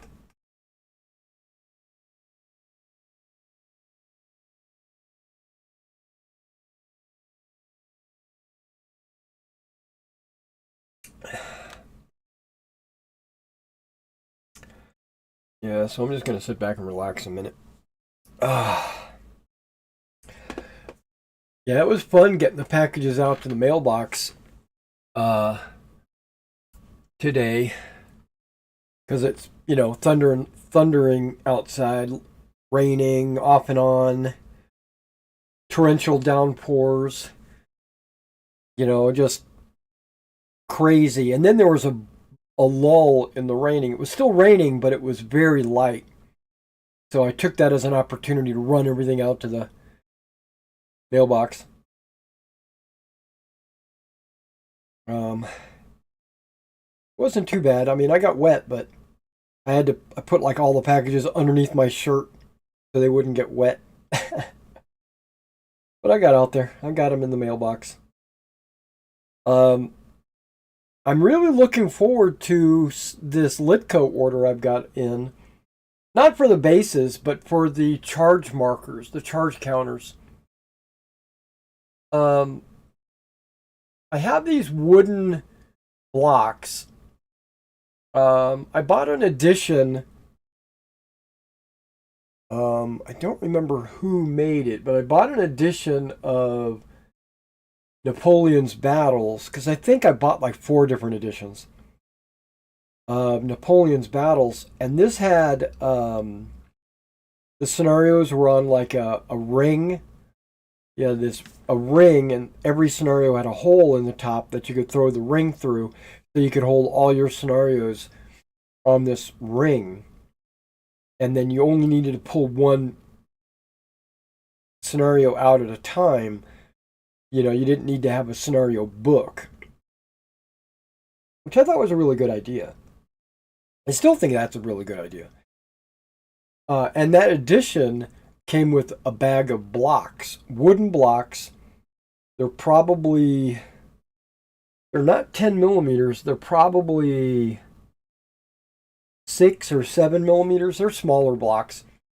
And they're color coded based on the old Avalon Hill markers that used to be tokens, you know, cardboard tokens, but those were color coded. Like Cavalry Recall, or what is it called? It's not Recall, it's Cavalry.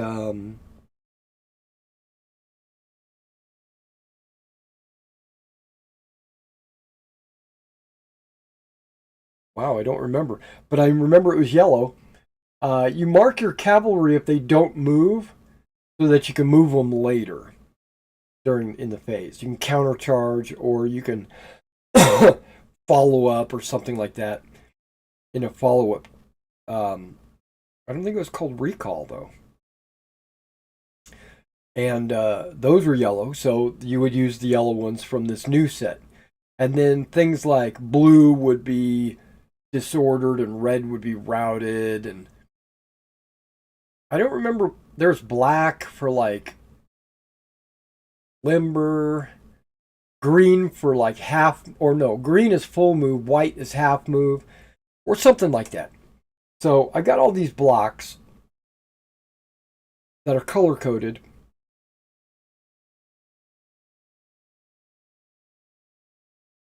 And I think, I don't know why I'm yawning. I had 12 hours of sleep.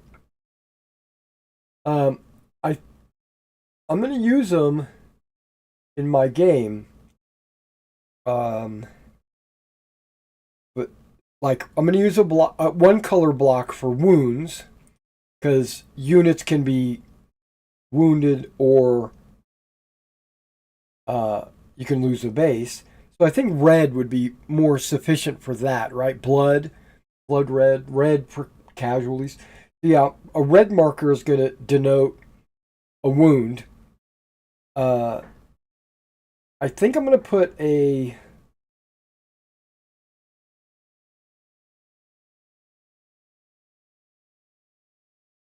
What was that? Sounded like a door was opening. Um,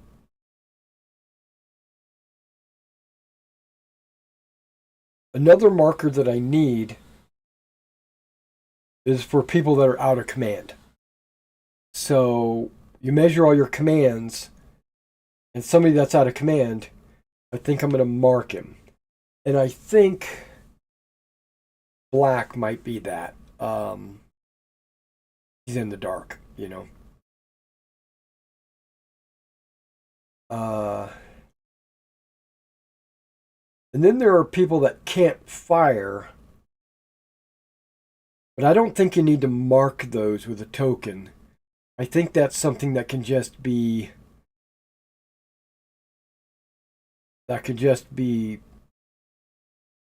known. But in a big battle, I guess if you had a whole corps on the table, you might lose track. So maybe we mark those with a you can't fire. Maybe yellow, maybe blue or white. I don't know, one of those colors. Um oh, right. I wanted to mark each brigade as it gets activated. Oh, this is another thing I've been thinking about.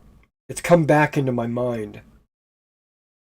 I really like the system that Bolt Action uses for activating squads, you have command dice, one for every squad. Yawn. And then you put these dice in a bag. And you draw a die out of the bag, and it'll be color coded based on what side, what team you're on, right? So you pull a green die out for Americans or a gray die out for Germans or whatever. And then whatever die you pull out, that player gets to activate one of his squads. And when he activates it, he puts the die next to the squad, which does two things. It shows what he did, because it'll be like a fire action, a movement action, a rally, or whatever he did is on the die. And then it also lets you know that they've already gone. They've activated. That system does more than it. It lets you kind of like go back and forth or draw dice out and activate. But it does something that I really like. And in my real early editions of my rules, I was going to use a die system. And I might go back to that because I'm kind of trying to decide if I want to roll initiative and then have active players, or draw dice and then whoever draws their color is the current active player. And then when and it doesn't have to be an action die like bolt action. It could be a D6. Just put a bunch of D6 of the right color in there. Or it could be blocks. Remember those blocks that I was talking about? Maybe I put blue blocks for one side and yellow blocks for the other side. I don't think I want to do that. I think I would like to use dice. Like a red die for the British and a blue die. Yeah, I don't have them over here. Yeah, red die for the British and a blue die for the French, or something like black die for Prussians, or something. And you draw a die, you activate a battalion or brigade, those battalions move, and then you just leave the die with the brigade. That way it lets you know that they've already been activated.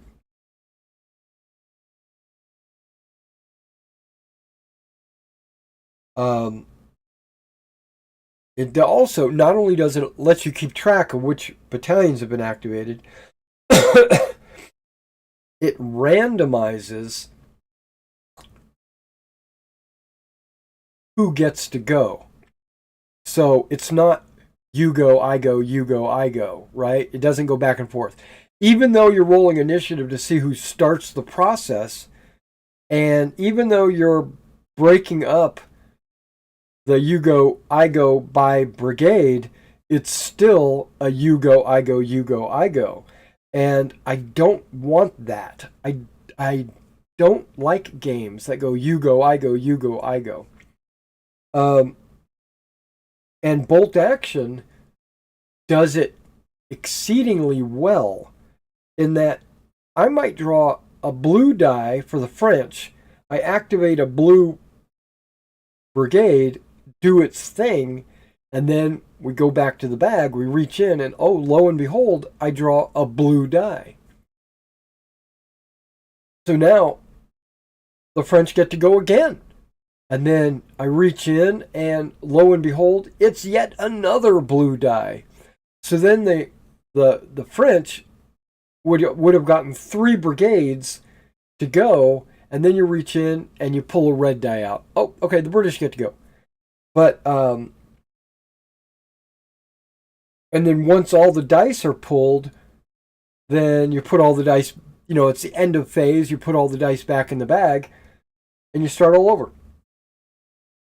So you don't know, so you can't plan for, you can't plan for who's going to get to go before who. It's luck of the draw, which I really like that. It keeps both players, I've said this before, it keeps both players engaged because they don't know if their die is going to be drawn next. And even though you've declared a charge, you might not get an opportunity to charge. I thought about this too. I declare charges with my infantry, but the enemy is pretty much at the maximum edge of my movement. So let's say 3 base widths if I'm in line. And they know that because pre-measuring is going to be allowed. I'm going to allow pre-measuring. So, my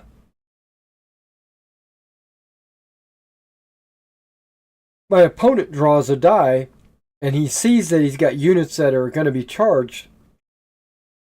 He can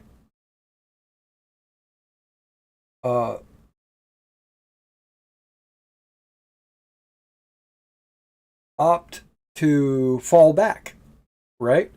So if he moves back in reverse or something like that, and now he's out of range of the charge. So, and then the charge moves up but doesn't make contact. It moves up its 3 base widths, but hypothetically, let's say you're now 1.5 base widths away. So it was a great attempt, but you didn't make it. And remember, all chargers don't get to shoot. So you sacrificed a shot to be able to charge. That's another reason why you need to... Well, the charge marker itself on the table just lets you know you don't shoot. So you don't need another marker saying you're not shooting. But maybe it was a cavalry unit. Now, and you're charging at such a close range that I would not get the opportunity to form square. But because I got the red die first, or I got the command die first, I can do a formation change and actually form square on my turn. And then when it comes around to your die getting drawn and you charge in, now you're hitting the square. That's another thing I need to work through on my rules, what marshals and generals, is that there's going to be a certain distance that prevents you from changing formation.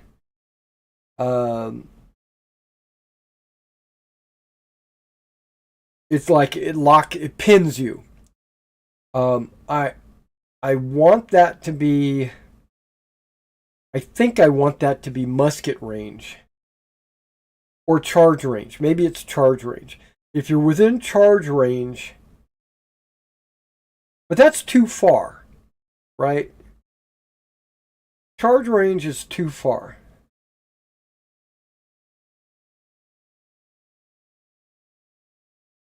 Might be point blank, which is 2 base widths.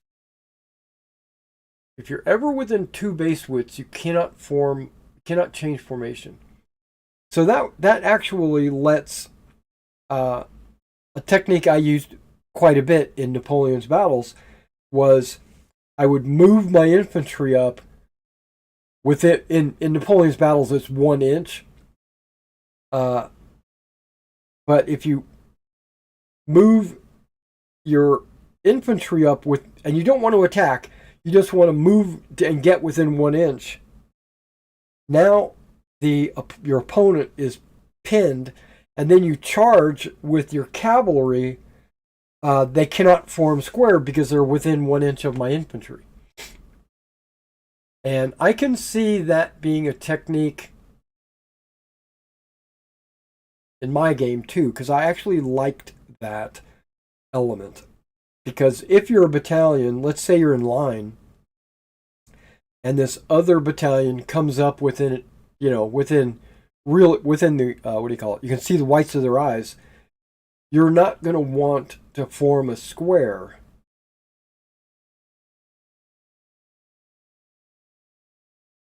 Well, you are going to want to form a square if you get charged by cavalry, but you put yourself in danger by making any kind of formation change because now you're out of position to fight. And the infantry might close in on you.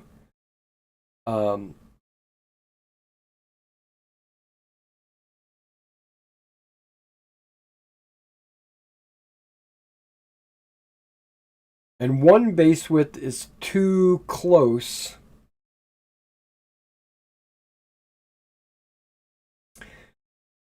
Because an inch in Napoleon's battles is approximately 100 yards, I think, if my memory serves me right. So if they get within 100 yards, which in my game is 2 inches, but we don't use inches, we use base widths. 2 inches is 50 millimeters approximately, and a base width is 40. Well, I could say 1.5 base widths.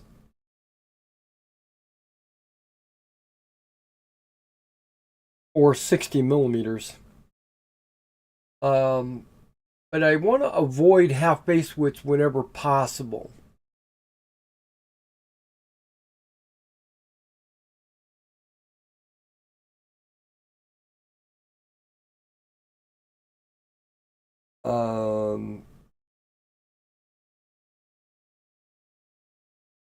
I might change the ground scale. That's another thing.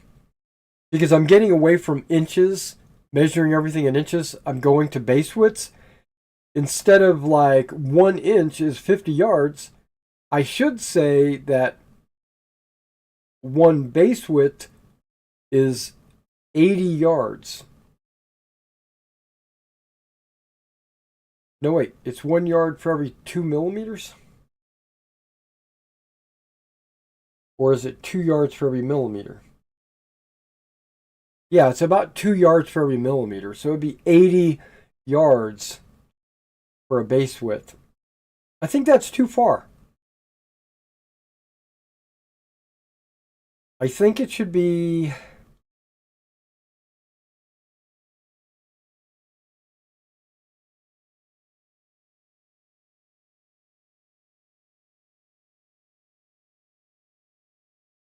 $100 yards for base width?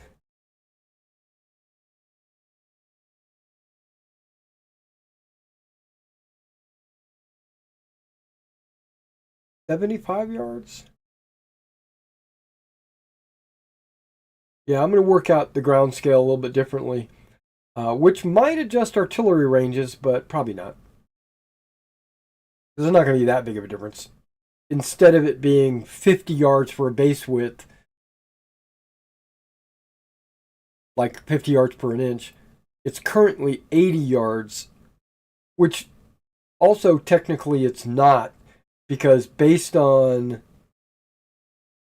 the 1 inch being 50 yards, I think it comes out to 75 yards for 40 millimeters. And I just rounded to 80, I think. Let me do a quick math.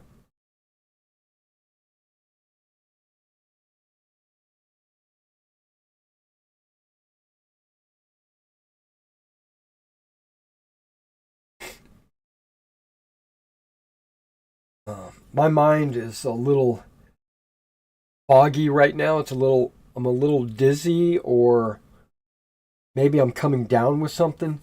That's why I'm not jumping in and painting some models, just letting you know. Okay, so 1 inch, 2 inches, 100 yards was just over 50 millimeters, right? Because I think it's 12.7, right? 12. 4.7 is a 50 cal. I think that's right.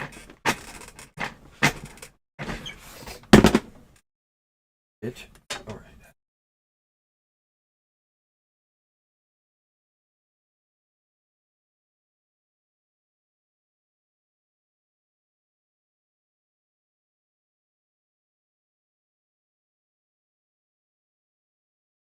Um,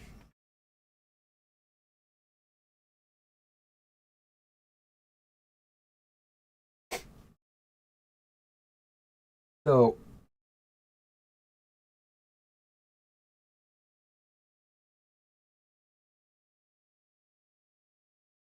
yeah, so what's 100 divided by 5?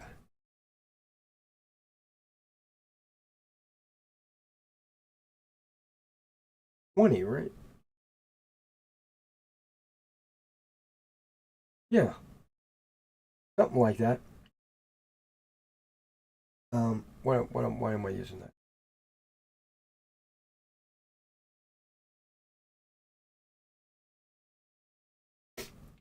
So yeah, if I look at millimeters, right? 40 millimeters is an inch and a 16th, or an inch and a half plus 1/16. So 50, 75, maybe 76, maybe it's closer to 80. Possible.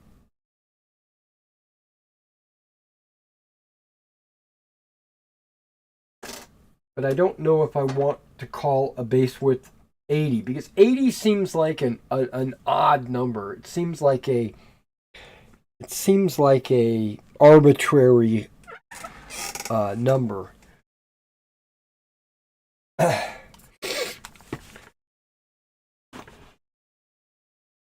And since I'm not using inches, okay, and because I'm not using inches, I don't have to shoehorn myself into that type of a measurement.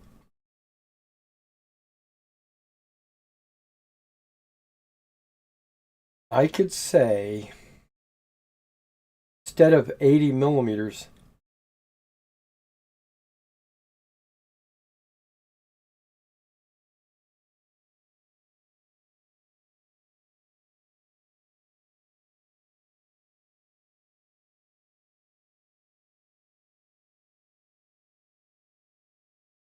okay, a March column in an actual formation was about 150. No, it wasn't. It was about uh,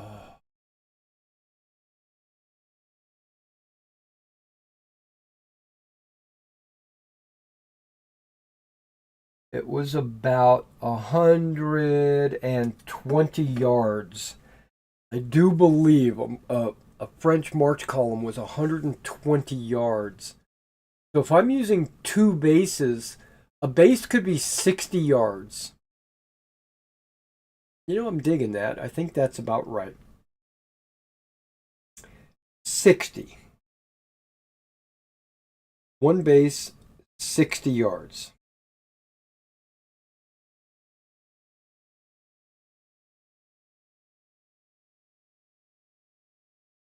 What's 60 divided by 40? Or I should say, what's 40 divided by 60 yards? Trying to figure out how many yards per millimeter.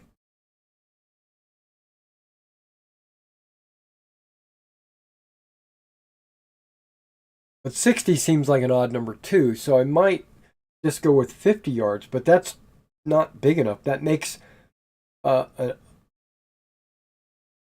that makes a regiment or a battalion in line only 150. And it should be close to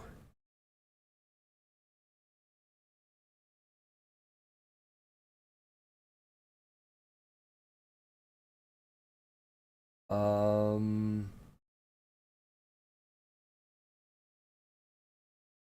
should be close to 275.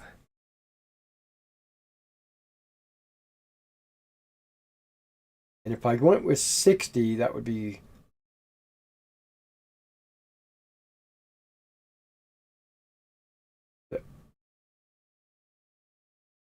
If I went with 60, that would only be 180, not 275. If I went with 80, it would be perfect. Yeah. I think 80 is probably the number that I'm going with. Which winds up being 1 inch is 50 yards.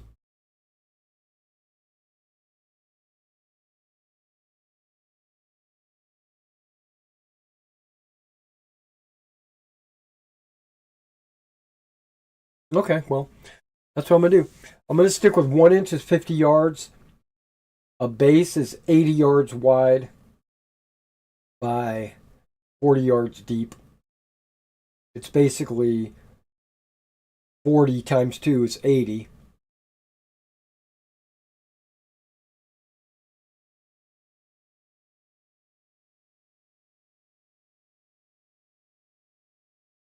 Yeah. So I'm sticking to my initial guns. Now my town sectors are 4 inches by 4 inches. That makes them 200 yards by 200 yards.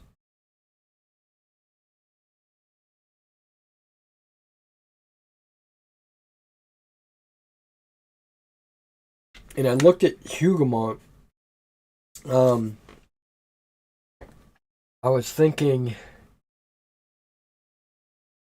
that I would put 3 town sectors down representing the walled courtyard and the 2 halves of the farmhouse, which has the wall in between it. Right? But if I do that, now you're looking at a 400 yard, a 400, deep, a 400, well, both front and side, 400 yards, which I think is much larger than it actually is. I think 1 town sector would be Hougoumont, would be the size, because that would be 200 by 200. But I want there to be more than just 1 battalion deployed inside there. I want 1 deployed in the rear, 1 deployed in the front, and then 1 deployed in the courtyard. So it'll be a little larger than it's supposed to be on the table, but same thing with La Haye Saint, right? With the farm in the middle. It's actually only about half of that in width. It's only like 50 to 60 yards wide. So if I put a town sector down, that's 200 yards wide. That's like 4 times as big as it's supposed to be. But it's just a representation. So, I could put I've been thinking about getting 15 millimeter buildings, but a 15 millimeter building, especially the Hougoumont, the Hougoumont building is like 2 feet by 3 feet on the table. That's great if you're playing a skirmish game where one 15 millimeter figure is 1 man, but when you're playing a mass combat game where a battalion is in an area like this, those 15 millimeter buildings are just way too big. I mean, they're just way too big. They're like 50 times the size they're supposed to be. Now, individual buildings like La Haye Saint or Papillote or the church or something like that, it would look good on the table, but it's also way too big. That's why I've decided to use 10 millimeter buildings and put them in town sectors. that represent a group of buildings. Now, a La Haye Saint, which is actually a fairly narrow building, I might make an exception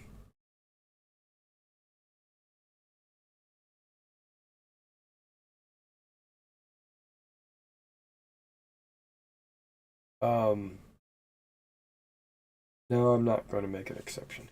The reason why I need these 4-inch by 4-inch bases is so that battalions can deploy inside the town sector. But the town sectors are supposed to represent like 5 or 6 buildings. When it's a one building town sector, like La Haye Saint,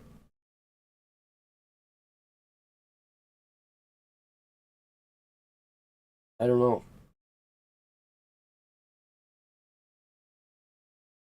Yeah, I don't know. I'm just going to do a town sector. It's the equivalent. Because there's a bunch of buildings. There's the main building. There's the, I wanted to say slave, but the servant building. Then there's the stable, the chicken coop. Yeah, so there's and a wall that goes around the courtyard. So it is kind of a multi-building area. So I guess it would be considered a town sector.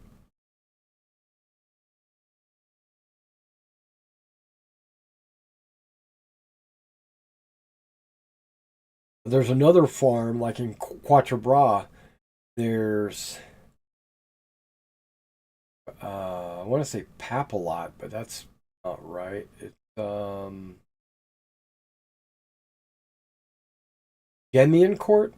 Yeah, Gemian Court is really only one building. It's got a walled courtyard and an orchard in the back, but it's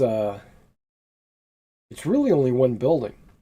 And in Napoleon's battles, you're only allowed to deploy one base in that building.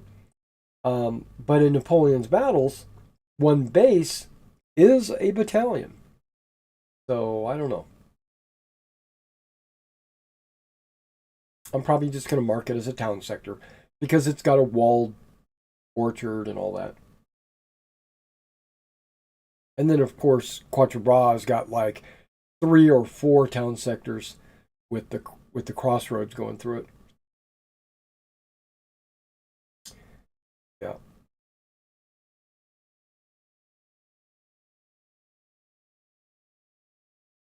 Okay, I think I'm feeling a little bit better. But it's after 12. I've been on for a couple hours. And what I wanted to do today, guys, just to let you know, I had told myself that I was going to play some computer games, stream it, maybe not live, but record it and then upload it. But that's because, believe it or not, my City of Heroes videos are doing remarkably well. They're getting a lot of eyeballs. So I'm going to keep feeding that that bear. I'm gonna keep pumping it out until the viewership drops off because I realize I'm not a very good live streamer or streamer. I did make a turn template.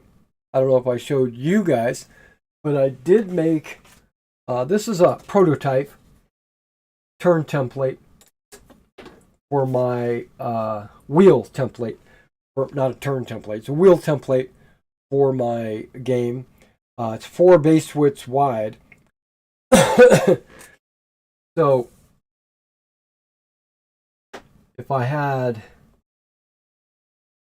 a battalion that was 2 bit, and remember, my game doesn't focus on what the formations are called.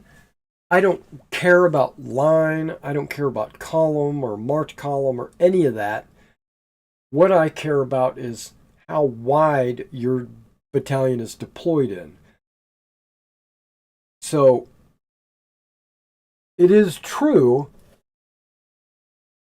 that a single base width formation has a nickname called column of march, and that a 2 base width wide formation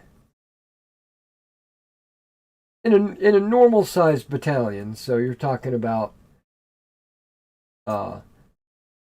6 bases, right?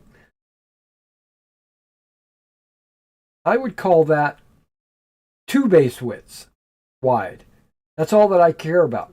But it would have a nickname called attack column or column of attack.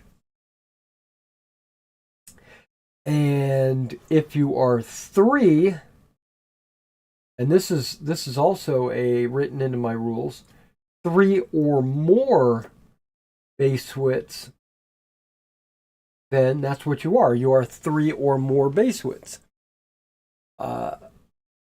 With a nickname of line. So you're in line or column or march column, but that's not how I measure it. I measure it by base widths. Because like if this guy's here, then he's considered deployed as 4 base widths. And then when you do your wheeling, you wheel by the outer base, and this is the way it's always done. But you measure like 1, 2, 3. So you could take, finger keeps getting stuck because these things are like Velcro. You just put it right there. That would be your march column or your line wheel. Just pull that out. And then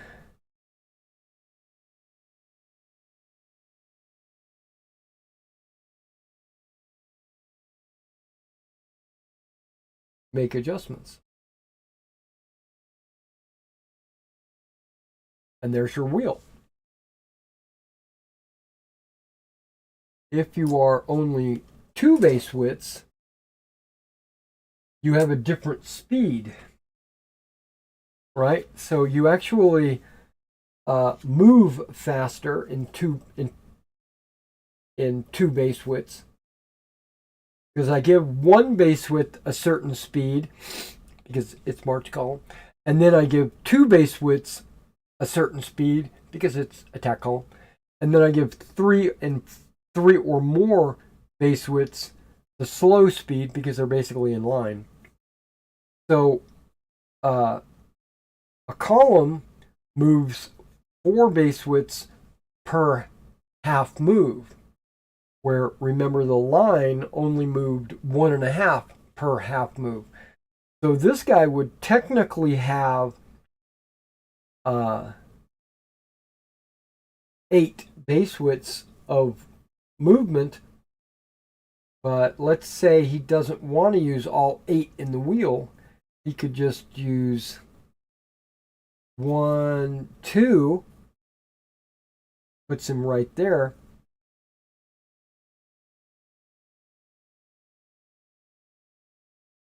Right, 1, 2.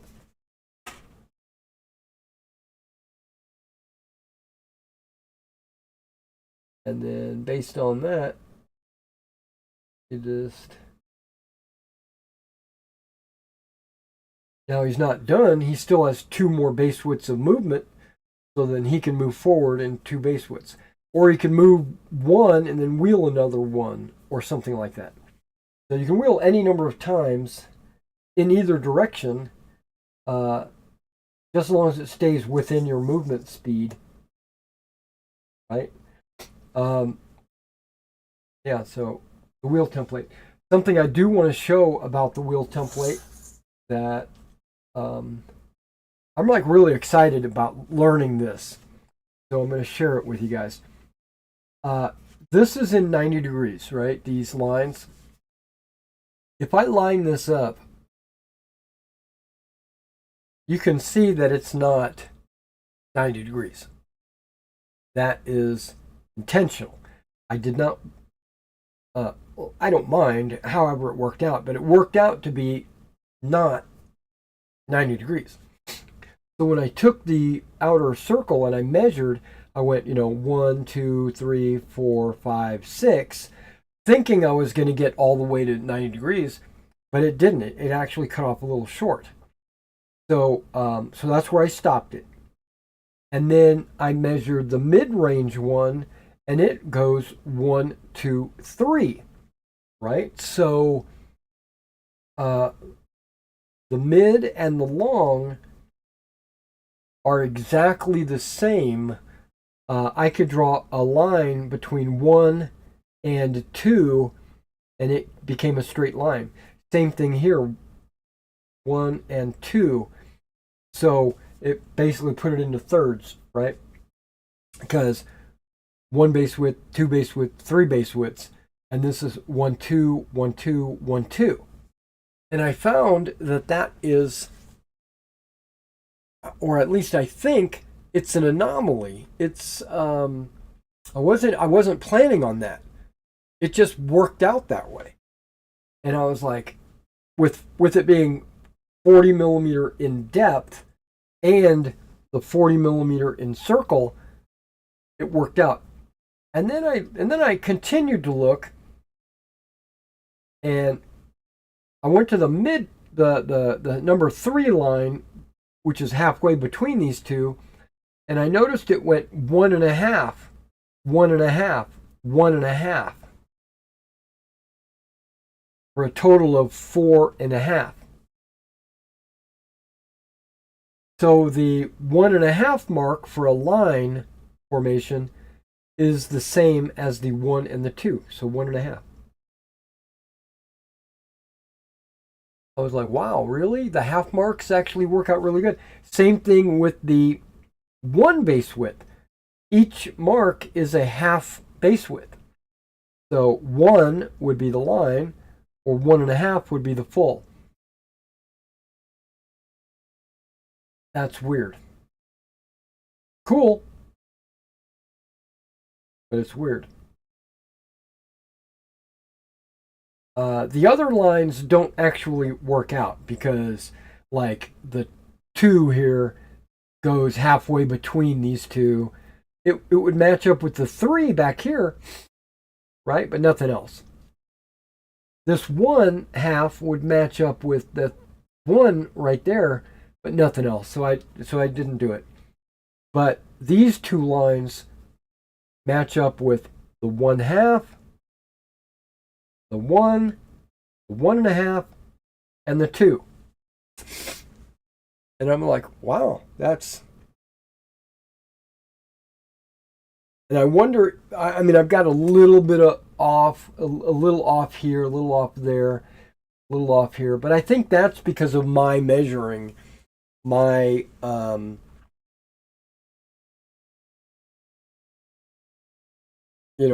me making a round circle without a protractor, and me measuring using a base, because I actually used a artillery base to measure my 1 base widths.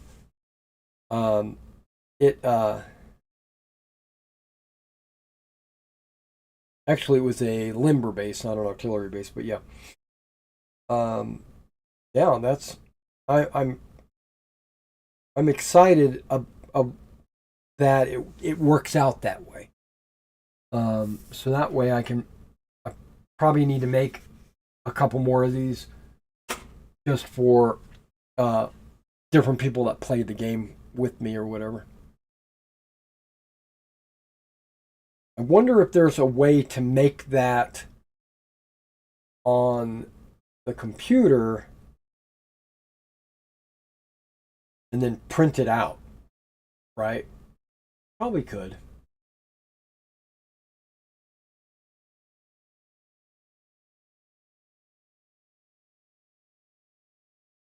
Yeah, I probably could. Okay, so we're gonna call the live stream right here. I'm gonna jump in and play some City Heroes offline. So I'll catch you Well, I'm going to do a video this weekend, store news update. Um, Maybe I've gotten some of my packages in. I've got an Old Glory order, Litco, minifig. Oh, the minifigs. Yeah, I ordered them. I ordered minifig Brunswick Hussars because I didn't want to order, because I needed only 2 models. I don't need to order a full pack from Old Glory um, when minifig sells them in packs of 4, I think, pack of 4. Uh, and what else did I order? Oh yeah, the I already have the rocket battery, so and I bought one just to see what it was like, and I'm glad now because looking at the rocket battery, it's actually a rocket battery with some 6 pounders. So I'm going to deploy it as a 1 base rocket battery next to a 6 pound gun. So that should be good. And then what else did I order? Oh, I ordered some limber horses because they sell horses separately, which I thought was great because I have a bunch of Brunswick riders and drivers for their limbers, but I don't have any horses for them. I already have limbers, but they didn't come with horses. I think they're Essex, maybe. Um, the Old Glory limbers, they come with the British rider and and the horses and the limber. And I didn't want to. I was going to, but I don't want to take those riders and replace them with Brunswick riders. Uh, because I feel like that would be a waste. So I decided to order some limber horses that I can use on my Brunswick limbers. And Dutch Belgian, probably. Not Nassau, but Dutch Belgian, yeah. Uh, I didn't order a whole lot, just that. What else did I did order something else, though. It's all Napoleonics, right? I mean, I looked at the World War II stuff, and I looked at the American War of Independence, and I don't think I ordered any generals. I already have the Brunswick colonels, which I thought they were hussars. So I thought I was going to oh, I've already got these hussars. Let me just go ahead and open this pack and put these guys together. But in fact, they were the colonels that I had ordered to represent Speck and Ridicel because they don't have any Brunswick brigadiers. So those guys are already designated as those. And they don't look exactly like the hussars. They are missing a few things, like the dolman or whatever. So I didn't order any officers. British. Did I order any British stovepipes or anything like that? Or Nassau? I think I did order some Nassau with Nassau coal packs, I think. Yeah, maybe. I have a bunch of Nassau models, but they're all pretty much. Oh, I know what I ordered. I did order the Nassau Volunteers. I already have the Volunteers based and ready to go, but I'm using regular Nassau figures as the Volunteers. And the Volunteers I ordered are skirmishing, and I think they're probably in a slightly different uniform. They might not be, but I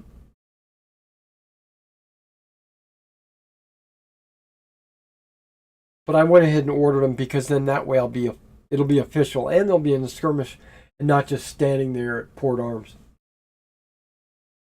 But that's it. I think I ordered like 9 packs of stuff. I don't know what it was. And they say give about 3 to 5 weeks to, so that'll be a while. Um, Old Glory, I put a big order of Old Glory in to replenish my own personal inventory and to put stuff on sale. And then the Litco is just bases and the charge markers. I know I can make my own charge markers, but I wanted to see what they looked like, so I ordered them. I have some like disordered markers for black powder. And that's another thing. If I ever wanted to, I could use these for black powder. You know, I could play a black powder scenario using my 15 millimeters.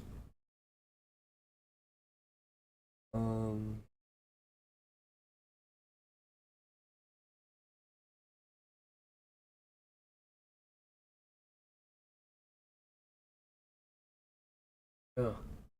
Store news update. I don't really know if I'm going to have any product in. Or supplies. I mean, I can talk about supplies because I did do something over this last weekend. All right, guys. Well, that's it. We'll just call it quits here. Thanks for coming out. Thank you for keeping me company and listening to me ramble.